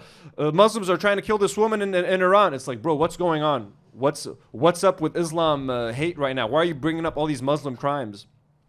Out of the blue. And I just found that kind of weird. And again, if you guys want to see how the Hasan Diab thing is debunked, here it is. Witness confirmed that the guy was in Lebanon taking exams at the time of the bombing. The actual bomber stole his password. Trudeau apologized to him. Amnesty called to drop the charges, etc. It's been debunked, but Ethan was still sharing this. And moving on to election day, Ethan sort of kept going crazy. He posted a bunch of Instagram stories. I'm not going to read all of them, so Elijah is just going to put them in the background as I talk, and you guys can pause them and read them. He just kept talking about socialists, why he hates socialists, and he kept sharing stuff from Reddit to prove that socialists are crazy and they're ruining America and they're the reason that Kamala Harris is going to lose. Ethan tends to think that Reddit and Twitter are the real world when in fact they're the farthest thing from. It's just a bunch of extremely online people that they spend way too much online, but they in fact do not represent the majority of people. When you just see mainstream media, most mainstream sentiment is pro-Israel, pro all of that stuff. You know what I mean? Mainstream Democrats, centrists, neoliberals, extreme leftists, and fucking socialists are the extreme minority, and they don't have power to affect any change. So it's just crazy that Ethan is again targeting all of his hate on those people instead of focusing on his new best friends like Steinme, who are actually helping Trump get elected, and the Nelk boys and shit like that. So Ethan did a live election coverage show. They did an H3 election thing, and during the show Ethan called Philip DeFranco live. Philip DeFranco, who does all this news coverage and stuff, he called him live on the show, and this is what happened. And then he had this really awkward interaction with the crew. Just check it out. We'll talk after this evening. Hey Ethan, can you tell Philip been a fan since 2009? I am yeah, I don't know if you know this, but I am pro-genocide by the fact of being. I feel like I try to go out of my way to not know what's happening with anyone else in this fucking space. And then my team brings me a story, and then I talk about it. I've been 2 shows away from quitting the internet for fucking 2 years. I don't want to deal with whatever's going on. Well, you just co-signed genocide, so. I don't co-sign any of the motherfuckers that exist. Yeah. Well, I don't know if you knew this about me, Phil, but I'm Jewish. I was about to hang up on you, but I can't hang up on you. Yeah, it's pretty controversial, but apparently I could go into detail. Do you want to? I could go into all the details. It sounds like you want to get into it. It sounds like you want to get into it. No. Thank you. Thank you for answering. Conversations and get my dumb face face on your subreddit and the snark Reddit and all that stuff. So I'm gonna hop off. You know about Ashley Snark? Okay, interesting. It goes far and wide. Man, every now and then I get mentioned. Oh, really? Why do they go for you? What? Or do they like you? They didn't like that you the stuff about my weight back in the day. Oh, wow. Cool. Those people have been around. Okay. I don't know anything about anything. I'm just an innocent bystander. Okay, I gotta go. Whoa. You regret answering? I don't regret answering. It was unexpected. It's weird that we ever talked? Yeah. Other than like the thing, I don't know. We must have. Remember when we were sharing our office a long time ago? I think we must have talked on the phone there. Yeah, and Encino, remember? You needed a space? Oh, you let me shoot there one day. Yeah. Oh, I thought it was more than one day, but okay. It's so awkward and uncomfortable. Uh-oh. All right, be good. I'm getting a crazy chat. Okay, be good. Yeah. All right, bye. Philly, shout out. Okay, so look what happens now. Nothing gets me excited like seeing Philip DeFranco's chat. Call me El Zionist Nazi, free Palestine. Yeah. Ethan, you can migrate to Israel. Wait, I thought you didn't want that. Make up your mind. I thought they wanted people out of Israel. Yeah, do you want the Jews there or do you want them out? Yeah, so there it is. Pro-Zionist. So as you can see, Philip DeFranco's fans aren't happy that Ethan called in, and they're like calling him a Zionist in the live chat, and Ethan is watching it. And again, this is what happens when you fuck with Hasan, man, and you make Hasan your enemy. People are not going to side with Ethan. Everyone's siding with Hasan. So now he can't even call into Philip DeFranco without making it extremely fucking awkward and uncomfortable. And now his crew is going to tell him that was uncomfortable, and he's going to yell at his crew. Check this out. Well, now AP's called it, so... He regrets answering that. Yeah. I don't think so. He was sweating. He was sweating. He was sweating, but let's hope he remembers the good part. We're gonna see how that. Yeah, there was a lot of good parts. Yeah. There was highs during that. Like a movie. Mm-hmm. Yeah. You know? Everyone be nice to old Philip. Phil's a good guy. Phil did nothing. Phil's innocent. Yeah. Yeah. Although he didn't call me a Zionist and tell me to go back to Poland, which might enrage some people. I can't believe you didn't tell that Jew to go back to Poland, Phil. Yeah. You guys want to argue about stuff? What? We're gonna bring up. What's the topic? The war with the socialists? Huh?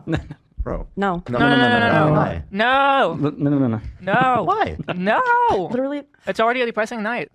Yeah, well, so then this is the perfect time to do it. All I'm willing to watch is silly, like brain-numbing stuff right now. Isn't that not me? It'll be brain numbing, probably. Yeah, brain numbing. Yeah. But silly. But not silly. I could be silly and do it. No. I don't. Hey, guys. Trump just jumped to 91. So here's the crew telling him that phone call was a bad idea and that it kind of ruined the vibe of the podcast, and Ethan just goes crazy on the crew, which is fucking awkward. Imagine us going through something like this. Like, that's kind of what I think about.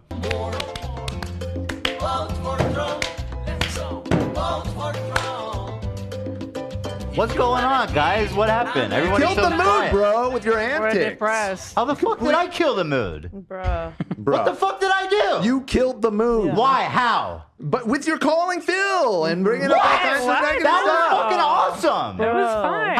How did calling Phil ruin the mood? You asked, I answered. I just know. How then? You explain how. It'll be clipped, and I know it'll be clipped. Clipped in Wait, what you way? guys are I don't serious? care about that.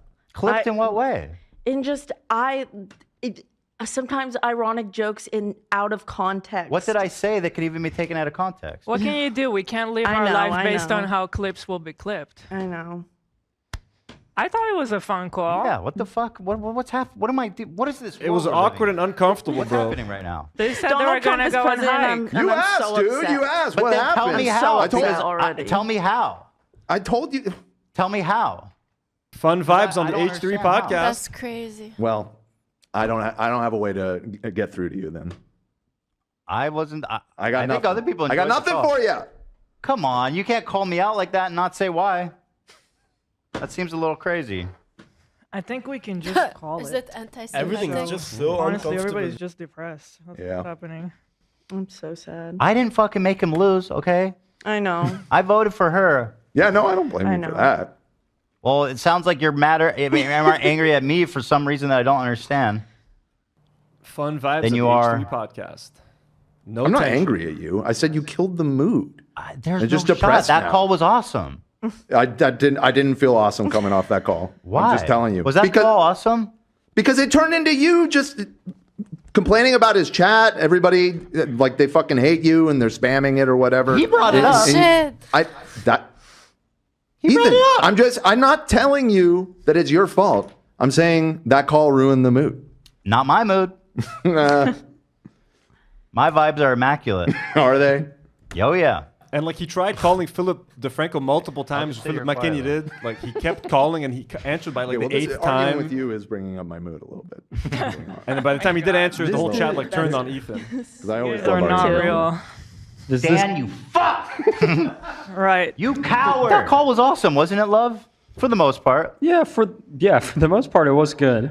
Yeah. Yeah. He answered, we're going to do a hike. Zach, that was great, right? Yeah. You strong, just don't... strong start. Should I call Oliver? Yeah. Yeah. I didn't even drink, by the way.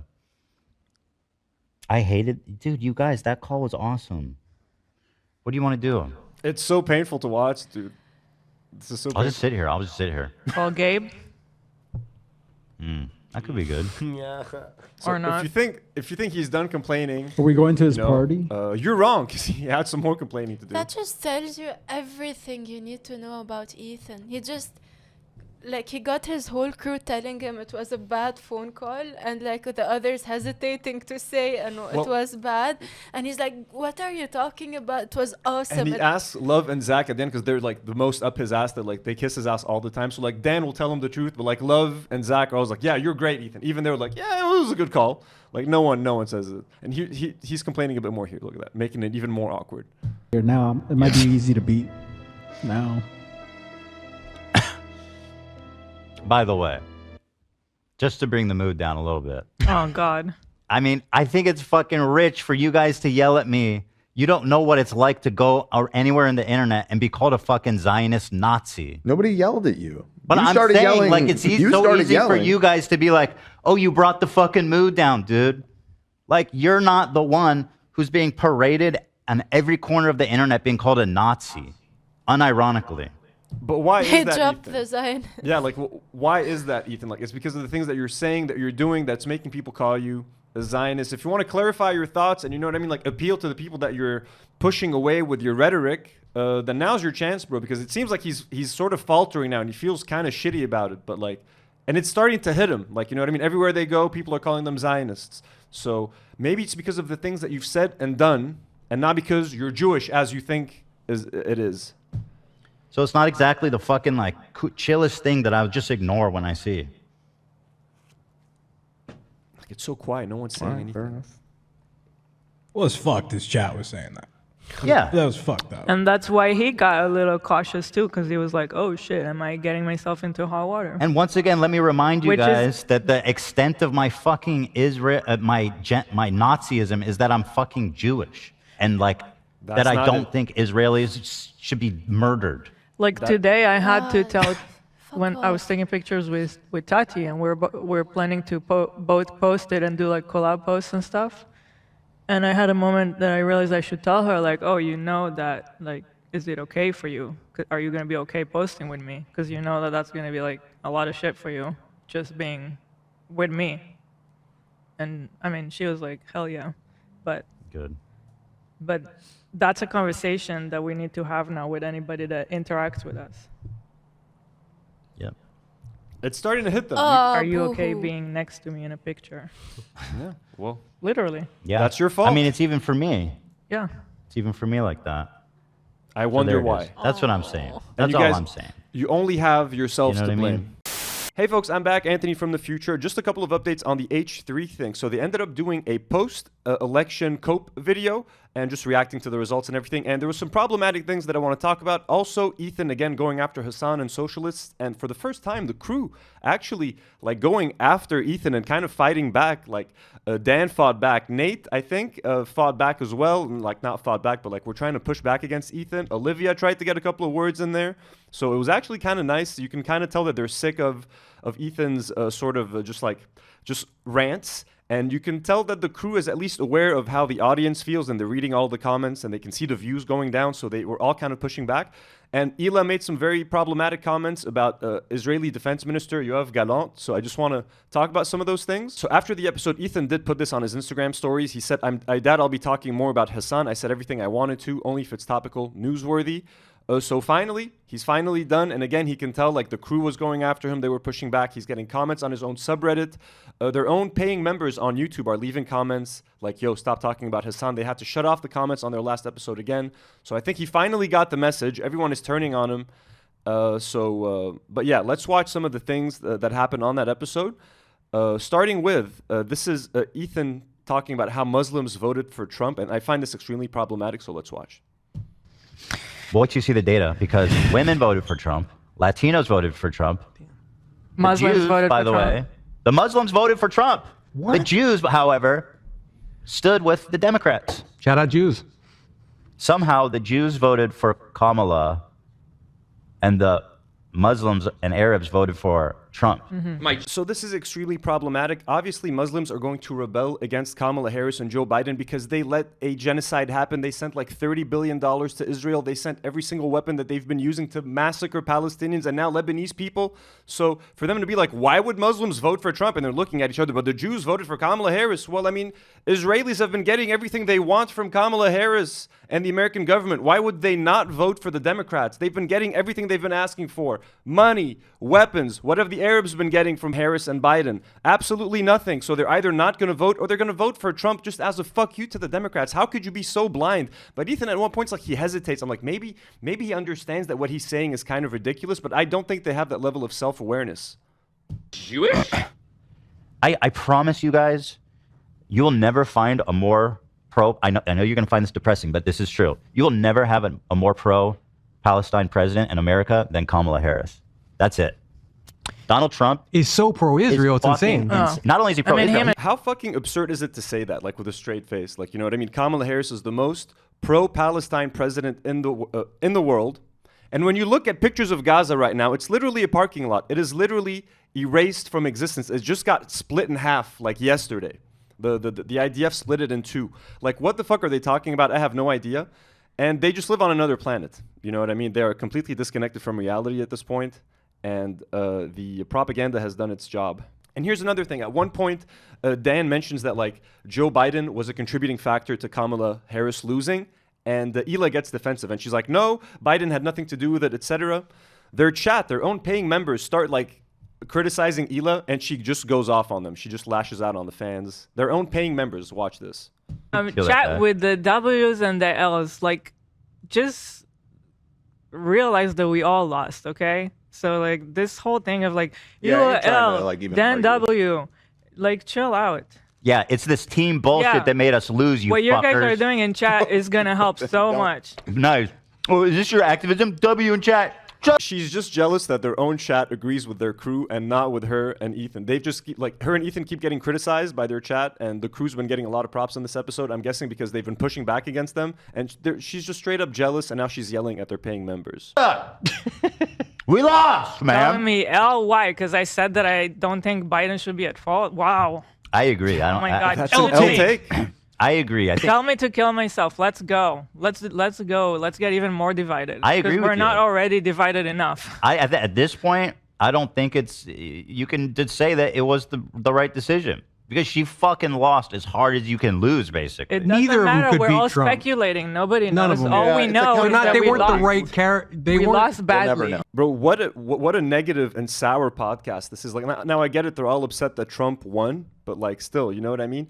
Now this is something again extremely problematic that I want to bring out before I show the crew pushing back at Ethan a little bit. Hila is defending Yoav Gallant, the Israeli defense minister, who, let me just tell you what he said in the past. Here's a quote. He said, "I have ordered a complete siege on the Gaza Strip. There will be no electricity, no food, no fuel. Everything is closed. We are fighting human animals and we act accordingly." Right, and here's a picture of this motherfucker. He said that. Now listen to what Hila had to say about Yoav Gallant, who recently got fired by Netanyahu.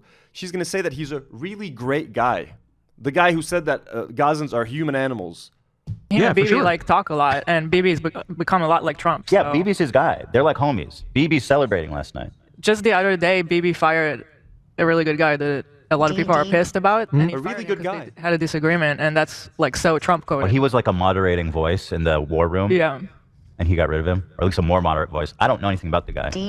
Oh, I don't know anything. Recognize his picture. He looked mean. I thought he was mean just because he looked mean. No, it's not. No, he's not mean. According to Ela, he's not mean. So he's a moderating voice, apparently. He's a really good guy, and he's not mean. Let me read that quote one more time for you guys. I have ordered a complete siege on the Gaza Strip. There will be no electricity, no food, no fuel. Everything is closed. We are fighting human animals, and we act accordingly. What a really good moderating guy. Good job, Ethan and Ela. You guys are seriously nuts. I don't know what media they're consuming at home. It's probably all exclusively Israeli news and media. This is insane, bro. These people are not moderates. This is extremism. And this is, dare I say, Zionism. I'm so glad Ethan is done talking about his son because I am sick about talking about him. Honestly, this stuff just pisses me off. And let me just give the crew some props. Dan and Nate here just kind of going after Ethan and like being like, stop talking about random people on fucking Reddit, bro. You know what I mean? Let's just watch this for a little bit. I will say I understand where you're coming from, Ethan, just because, you know, I'm Mexican and I see racism, until especially more so now with Donald Trump, right? With people just kind of accepting just blatant hate for specifically Latinos in America and more specific undocumented immigrants here. But it's also important, like, I agree with you and everything, but it's also important not to, like, put random crazies, like, not to give these them are the not time random, dude. No, the these Reddit are not posts random are crazies. random people. You're criticizing, no, but like, dude, I understand who you're criticizing. You're criticizing this has 2,000 and you're upvotes. criticizing This has the 2,000 deprogram upvotes. subreddit. I agree with that. This has 2,000 upvotes. I know, but it's still not enough to like spend so much energy on I mean, in the random grand people. scheme of things, it's 2,000 You know, people. if I spend all my time, Dude, I'm sorry. responding I feel like you guys are No, you guys are gaslighting me a little bit. I feel like I don't like think these are part of the socialist movement. This is a big part of it. Hasan fucks with these guys. That should concern people. He sits down with these guys multiple times a year and chops it up with them. Yeah, that's a He feels like such an out-of-touch grandpa. Like, it has 2,000 upvotes on Reddit. Hasan sits with these guys. He hangs out with them. Yeah. Like, oh my God, Ethan. Oh my God, this has been such a sad arc, such a sad and pathetic story arc. I cannot wait for this to be over. I can't wait to stop fucking having to watch these clips. Oh my God. I'm sorry, that's fucked up. You can criticize him for that, but I'm coming from the angle of the impact that it actually had on election day. I think I agree. Minimal. I don't think it affected the election that much, and I'm not blaming anyone because we lost too hard. But I am disturbed by the growing relevance that I see people like this having, and Hasan has a direct influence on people like this, and it's fucking maddening to see. Anyways, Ethan said he's done. Hopefully he's done. That was the update. Well, hey folks, it's Anthony from the future again. That's right, we have a double update. This is an inception of updates from the future. I should just do the show live from now on. Look, Ethan and Hasan can't stop going at it. I just talked about how Ethan put up a story that like, yo, I'm done talking about Hasan. Well, I might have done a little oopsie, folks. I was just talking about the Yoav Galant clip where Ela and Ethan are calling him a really good guy and a moderating force after he had said that all Gazans were human animals and they wanted to cut off food, water, electricity, etc. Well, yesterday after recording, I took that clip and I was like, why don't I just put it on Twitter and Reddit and kind of see what happens, because it is a pretty damning clip of Ethan. So I did put up a tweet, and here it is. Eli Klein from H3 calls Israeli Defense Minister Yoav Galant a really good guy. And then I quoted, you know, I've ordered a complete siege, etc., etc. You know, it got a lot of traction. It's at over 1,000 likes. It got almost like 200 retweets and shit. Everybody saw it. It got to Ethan. It got to Hasan, more importantly. So let's watch Hasan calling out Ethan and Ela on the Yoav Galant clip. And it laid, like, Hasan went on like a 2-hour fucking... He just went out on Ethan and H3. He just let off. He went off. He finally said everything that he's been bottling up for so long. So if you want to see that, we can't cover everything that Hasan said, but I'm sure you'll find re-uploads on YouTube or even on his stream. He just went off on Ethan and he said everything that we've all wanted him to say. It was a beautiful moment for fallen H3 fans and snarkers. That an hour of the content we've made carefully criticizing him, this is the clip he finally decides to watch. What a pathetic coward. Or maybe it's because finally the fucking election, which, you know, was perhaps perhaps a little bit more significant for someone like myself, a political commentator, and not one that is just LARPing as one for a little bit and crashing the fuck out in the process by regurgitating talking points that you're getting from fucking Destiny, running your own, like, McCarthyist operation for some weird reason. Now I do have the adequate bandwidth and time and place to be able to actually fucking look at how stupid any of this nonsensical bullshit is. Oh my God. If you don't want people to think you're a Zionist, then fucking stop saying insane shit. What the fuck? Richie Torres, 5 days out from an election, alongside Ethan Klein and Destiny, these guys who are like supposedly progressive, supposedly, you know, pro-Democratic Party, they were so invested in making sure that this list did not have one single progressive person on it. Talk to me about your fucking priorities, please. Talk to me about your fucking priorities. 5 days out from a fucking election. You think it would have been more successful if Twitch banned me? You think it would have been better overall? But let's just watch this part where, again, Hasan gives me another shout out, folks. I didn't even, like, he just recognized my face on Twitter. I love you, Hasan. But yeah, I saw this as well. This is from the Don't Worry Pod, the guys in Lebanon that I platformed before. We love you. A lot, and BB's become a lot like Trump. Yeah, BB's his guy. They're like homies. BB's celebrating last night. Just the other day, BB fired a really good guy that a lot of people are pissed about, and he fired him because they had a disagreement, and that's like so Trump coded. Well, he was like a moderating voice in the war room. Yeah. The person that they're talking about is Yoav Gallant. Yoav Gallant, alongside Benjamin Netanyahu, has an active petition for his arrest by the ICC. Now, of course, the Israeli government and the American government have been able to actively suppress this investigation from the ICC, the International Criminal Court. ICJ is prosecuting Israel. ICC prosecutes people for war crimes. Prosecutor Karim Khan has launched an investigation into both Yoav Gallant, the defense minister that they're talking about right now, that Benjamin Netanyahu just fired, and Benjamin Netanyahu for war crimes.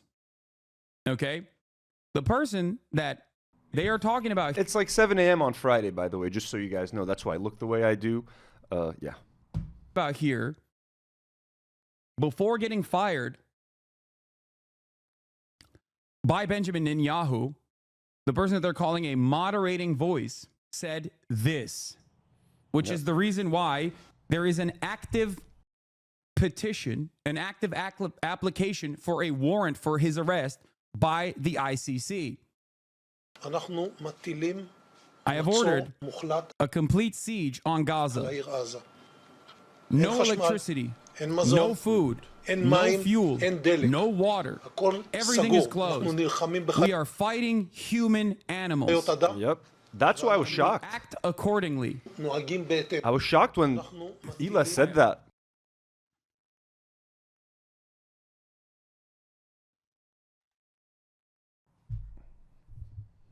That is not a good guy. I'm sorry. It's not. Yep. And it's like shocking to see Ethan say this stuff. Yeah. And he got rid of him, or at least a more moderate voice. I don't know anything about the guy. Just recognize his picture. He looked mean. I don't know how you don't know anything about Yoav Gallant, brother. This has been 12 months. Such a good point. 12 months. Defense Minister Yoav Gallant, who has once again an active court case against him for war crimes by the ICC. He is mentioned by name. Mean. Yeah. The fact that they don't know that, like the fact that Ethan has been watching Israeli news for the past year and has no idea who Yoav Gallant is kind of insane. And Ela as well. Like, aren't they supposed to be the Israelis to give us the Israeli perspective and etc.? They're just completely blind to it. Also, like Bad Empanada, like got wind of the clip and he made a react video to it. Ethan's basement. He used to make literally Ethan and H3 fan videos. Just dropped a video like criticizing Ethan. Hasan reacted to it. Ethan's subreddit is turning on them. I have like a post, I think, of their subreddit. Here you go. Like, this is from Twitter. The H3 Productions mods deleted a post that was calling out Ethan and Ela for saying that Yoav Gallant was a really good guy. When I saw that clip, like when I was watching the footage of their post-election episode, I was like, damn, is she talking about Yoav Gallant? And no one had clipped it. No one had noticed it because I spent some time on Reddit. People were clipping different things from that episode. I'm like, I'm pretty sure she's just calling Yoav Gallant a really good guy. Let me just clip that and see what happens. And World War III, folks, Jesus. So yeah, you have H3 fans now in their own H3 subreddit telling them like, yo, how could you say that Yoav Gallant is a good guy? And they're deleting their posts. So this is someone from the H3H3 official subreddit. He says, this man wanted to cut off food and electricity for all people in Gaza. You don't do that no matter who you're fighting unless you're a monster. And no, sorry, the idea that there's anyone good in Netanyahu's war cabinet is ridiculous. This got deleted off of the main H3 subreddit. So they're like not accepting any dissenting voices, zero criticism. That's it. And let's see what happened on Ethan's Instagram stories, bro. He started coping and defending Yoav Gallant like really hard. This is what he said at first. He says, Ila doesn't know a lot about politics, but she knows that Gallant is opposed to Bibi and wants to end the war. Okay, first of all, if you have no idea who Gallant is, and if Ila has no idea who Gallant is and doesn't know anything about politics, why are you guys doing a politics commentary show on YouTube? Why are you commentating about politics if you don't even know the basics, like who your defense minister is? And if he's a good guy or not, and if he said we should murder all, and if he said like we should, starve all Gazans and they're human animals, shouldn't you have that minimum bit of information? Like, this is just insane to me. Here's another post. He says, this quote, he's talking about the human animals that we're fighting and we have to starve them and shit. He says, this quote is from October 8th and is a direct response to the October 7 attacks. I think it's a reasonable assumption that he was talking about the Hamas militants that killed civilians the day before. It is not a reasonable assumption. Only Zionists make that assumption, Ethan. Either way, this is the guy in Bibi's war cabinet that wanted to end the war, and he was just fired. If you care about war, if you care about ending the war, then you agree with Ila.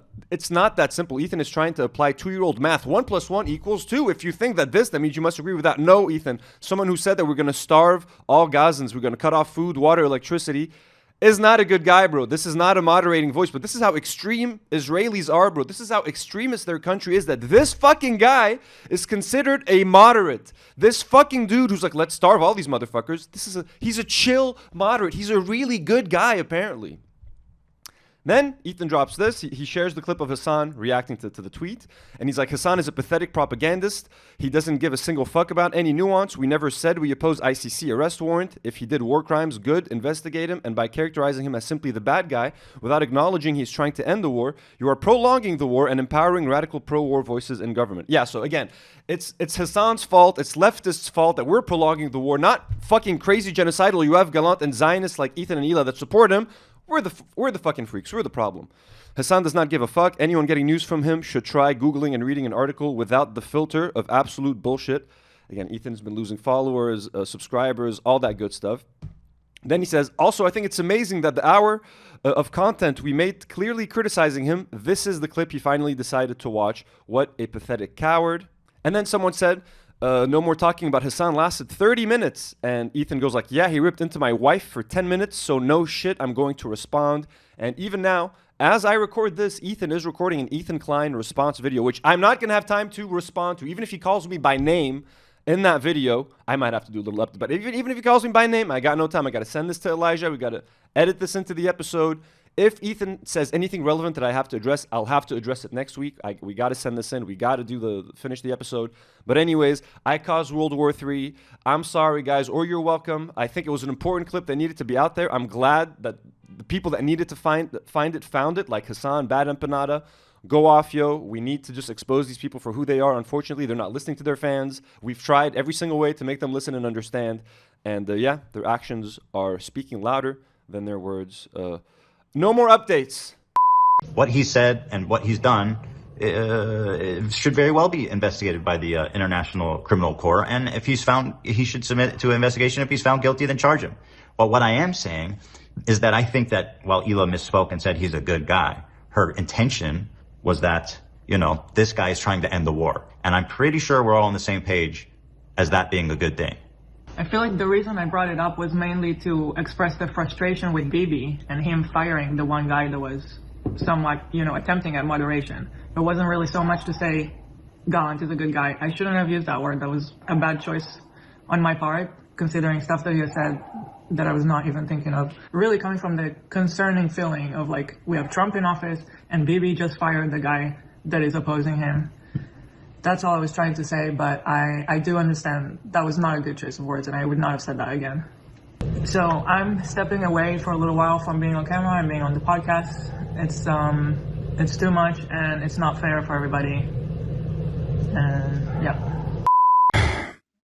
Like aligning with all these fucking drama peddlers like Keemstar and shit in an effort to try and get me fucking banned is psychotic to me, I just don't get it.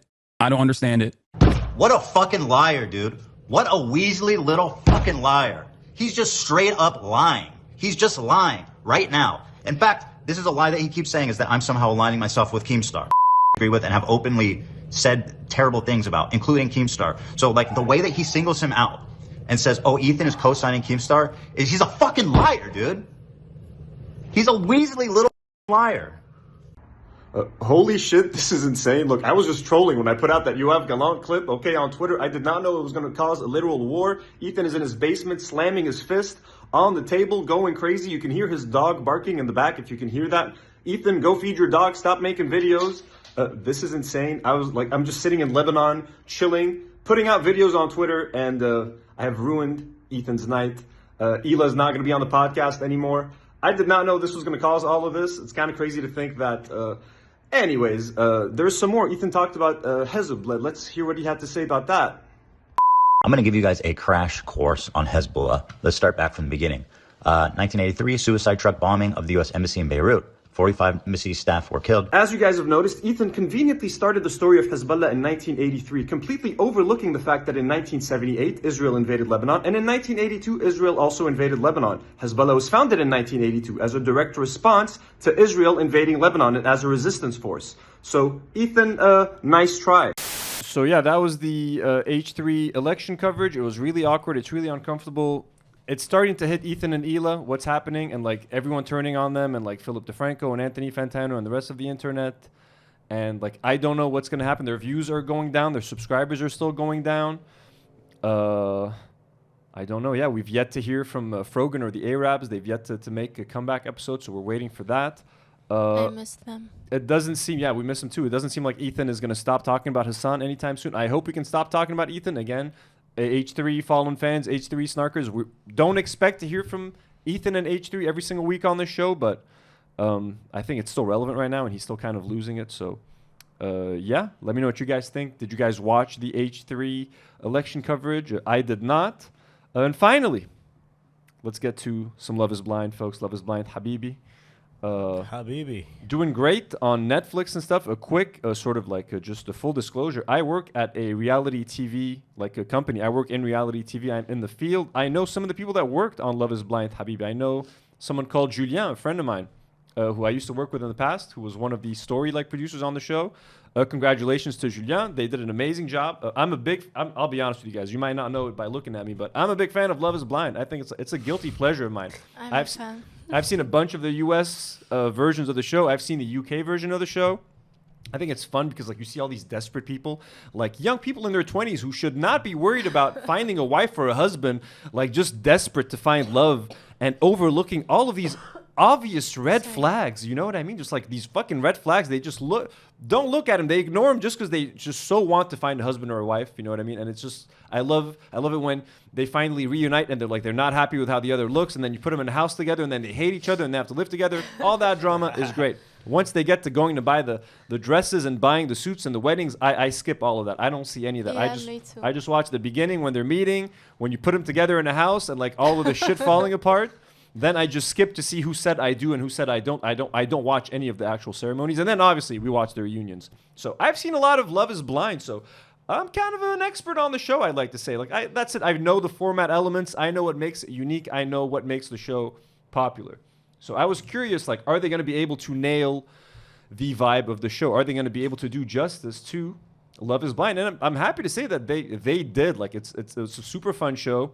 I think the best thing they did was honestly the casting. Like, they nailed shows like this live and die on the cast. If you find good characters that you can like and like make memes out of and get attached to. And I think they... Or dislike. Yeah, love or dislike. Love to hate or hate to love. And I think they really nailed the casting. Like characters like, I forgot their names, but like Shafi, Usimo, and like the Nour. Cast is Nour, the Lebanese girl. Like they're hilarious. They're crazy. You know what I mean? So finding a great cast is half the battle. But then you got to make... Okay, you can get the best cast ever, but you got to get them to create good entertainment. And look, for the most part, it was a fun-ass show. Like, I binged the whole thing. The reunion was fucking crazy. The fights were like, there was a fight between like Shafi and like Simo. I love that they took them to Id Sands, by the way, in Lebanon. Like, as soon as I saw that, I'm like, that can't be Id Sands, bro. They took them to Id Sands for their vacations. They took them to La Crêperie for like a fucking date. Bijounia. It's super funny. Like I love seeing that. And like obviously there's some differences in the format. So like in the States or like in Europe, after the couples get engaged, they move in together in like a bungalow on vacation. They take them to Mexico, they take them to Greece, and they live together. Here we're in the Middle East, we're a little bit more conservative. They're not going to be moving in together. So like the men had their own hotel rooms, the women lived separately. They had their own hotel rooms. That was kind of funny to see. In the Western versions, they're always drinking like alcohol. So they have these golden cups. So you can't tell the levels of water, so that for continuity when they're editing, you don't see changing levels of water all the time. Here, they can't be drinking alcohol, so that you clearly see like a bottle of water next to like their golden cup, so that no one gets the wrong idea that they're drinking alcohol, or you see like a bottle of juice or water. They're not drinking alcohol. So that's kind of funny. There was the whole dancing thing, like the guy who wouldn't let his fiancée dance, and she had to choose between dancing and him. What's crazy about that is that they had this point very clear from when they were still in the pods. Yeah, I know. She wants to dance. He doesn't want his wife to dance, and they still proposed and. Yeah. So many red flags. Like they talk about things like so.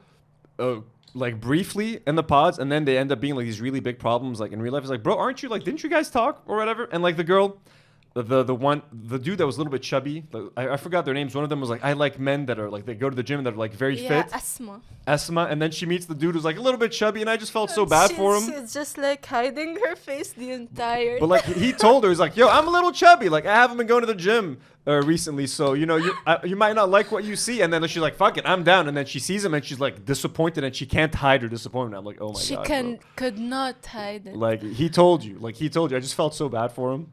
What else was interesting? Like the reunion episode was crazy. How they started mocking each other. The reunion was wild, and I actually did kind of feel bad for Nour, like the Lebanese one, because just don't mock anyone's looks. They all ganged up on her, and the hosts. Look, there's one thing about Love Is Blind that was bad. The hosts. That was the only complaint I had. Like the hosts were like a black hole of charisma. Like if there's any energy in the room, it would get sucked out by the hosts, bro. Like they were horrific, and they did nothing to properly sort of let the reunion like move along. They just kind of let everyone insult Nour at first, and then they felt like it was getting too much, and like they decided to like step in. So I felt like the hosts, particularly the male host, like the husband, he was just a black hole of charisma. Like that guy has negative charisma. That was the worst part of the show, I think, easily.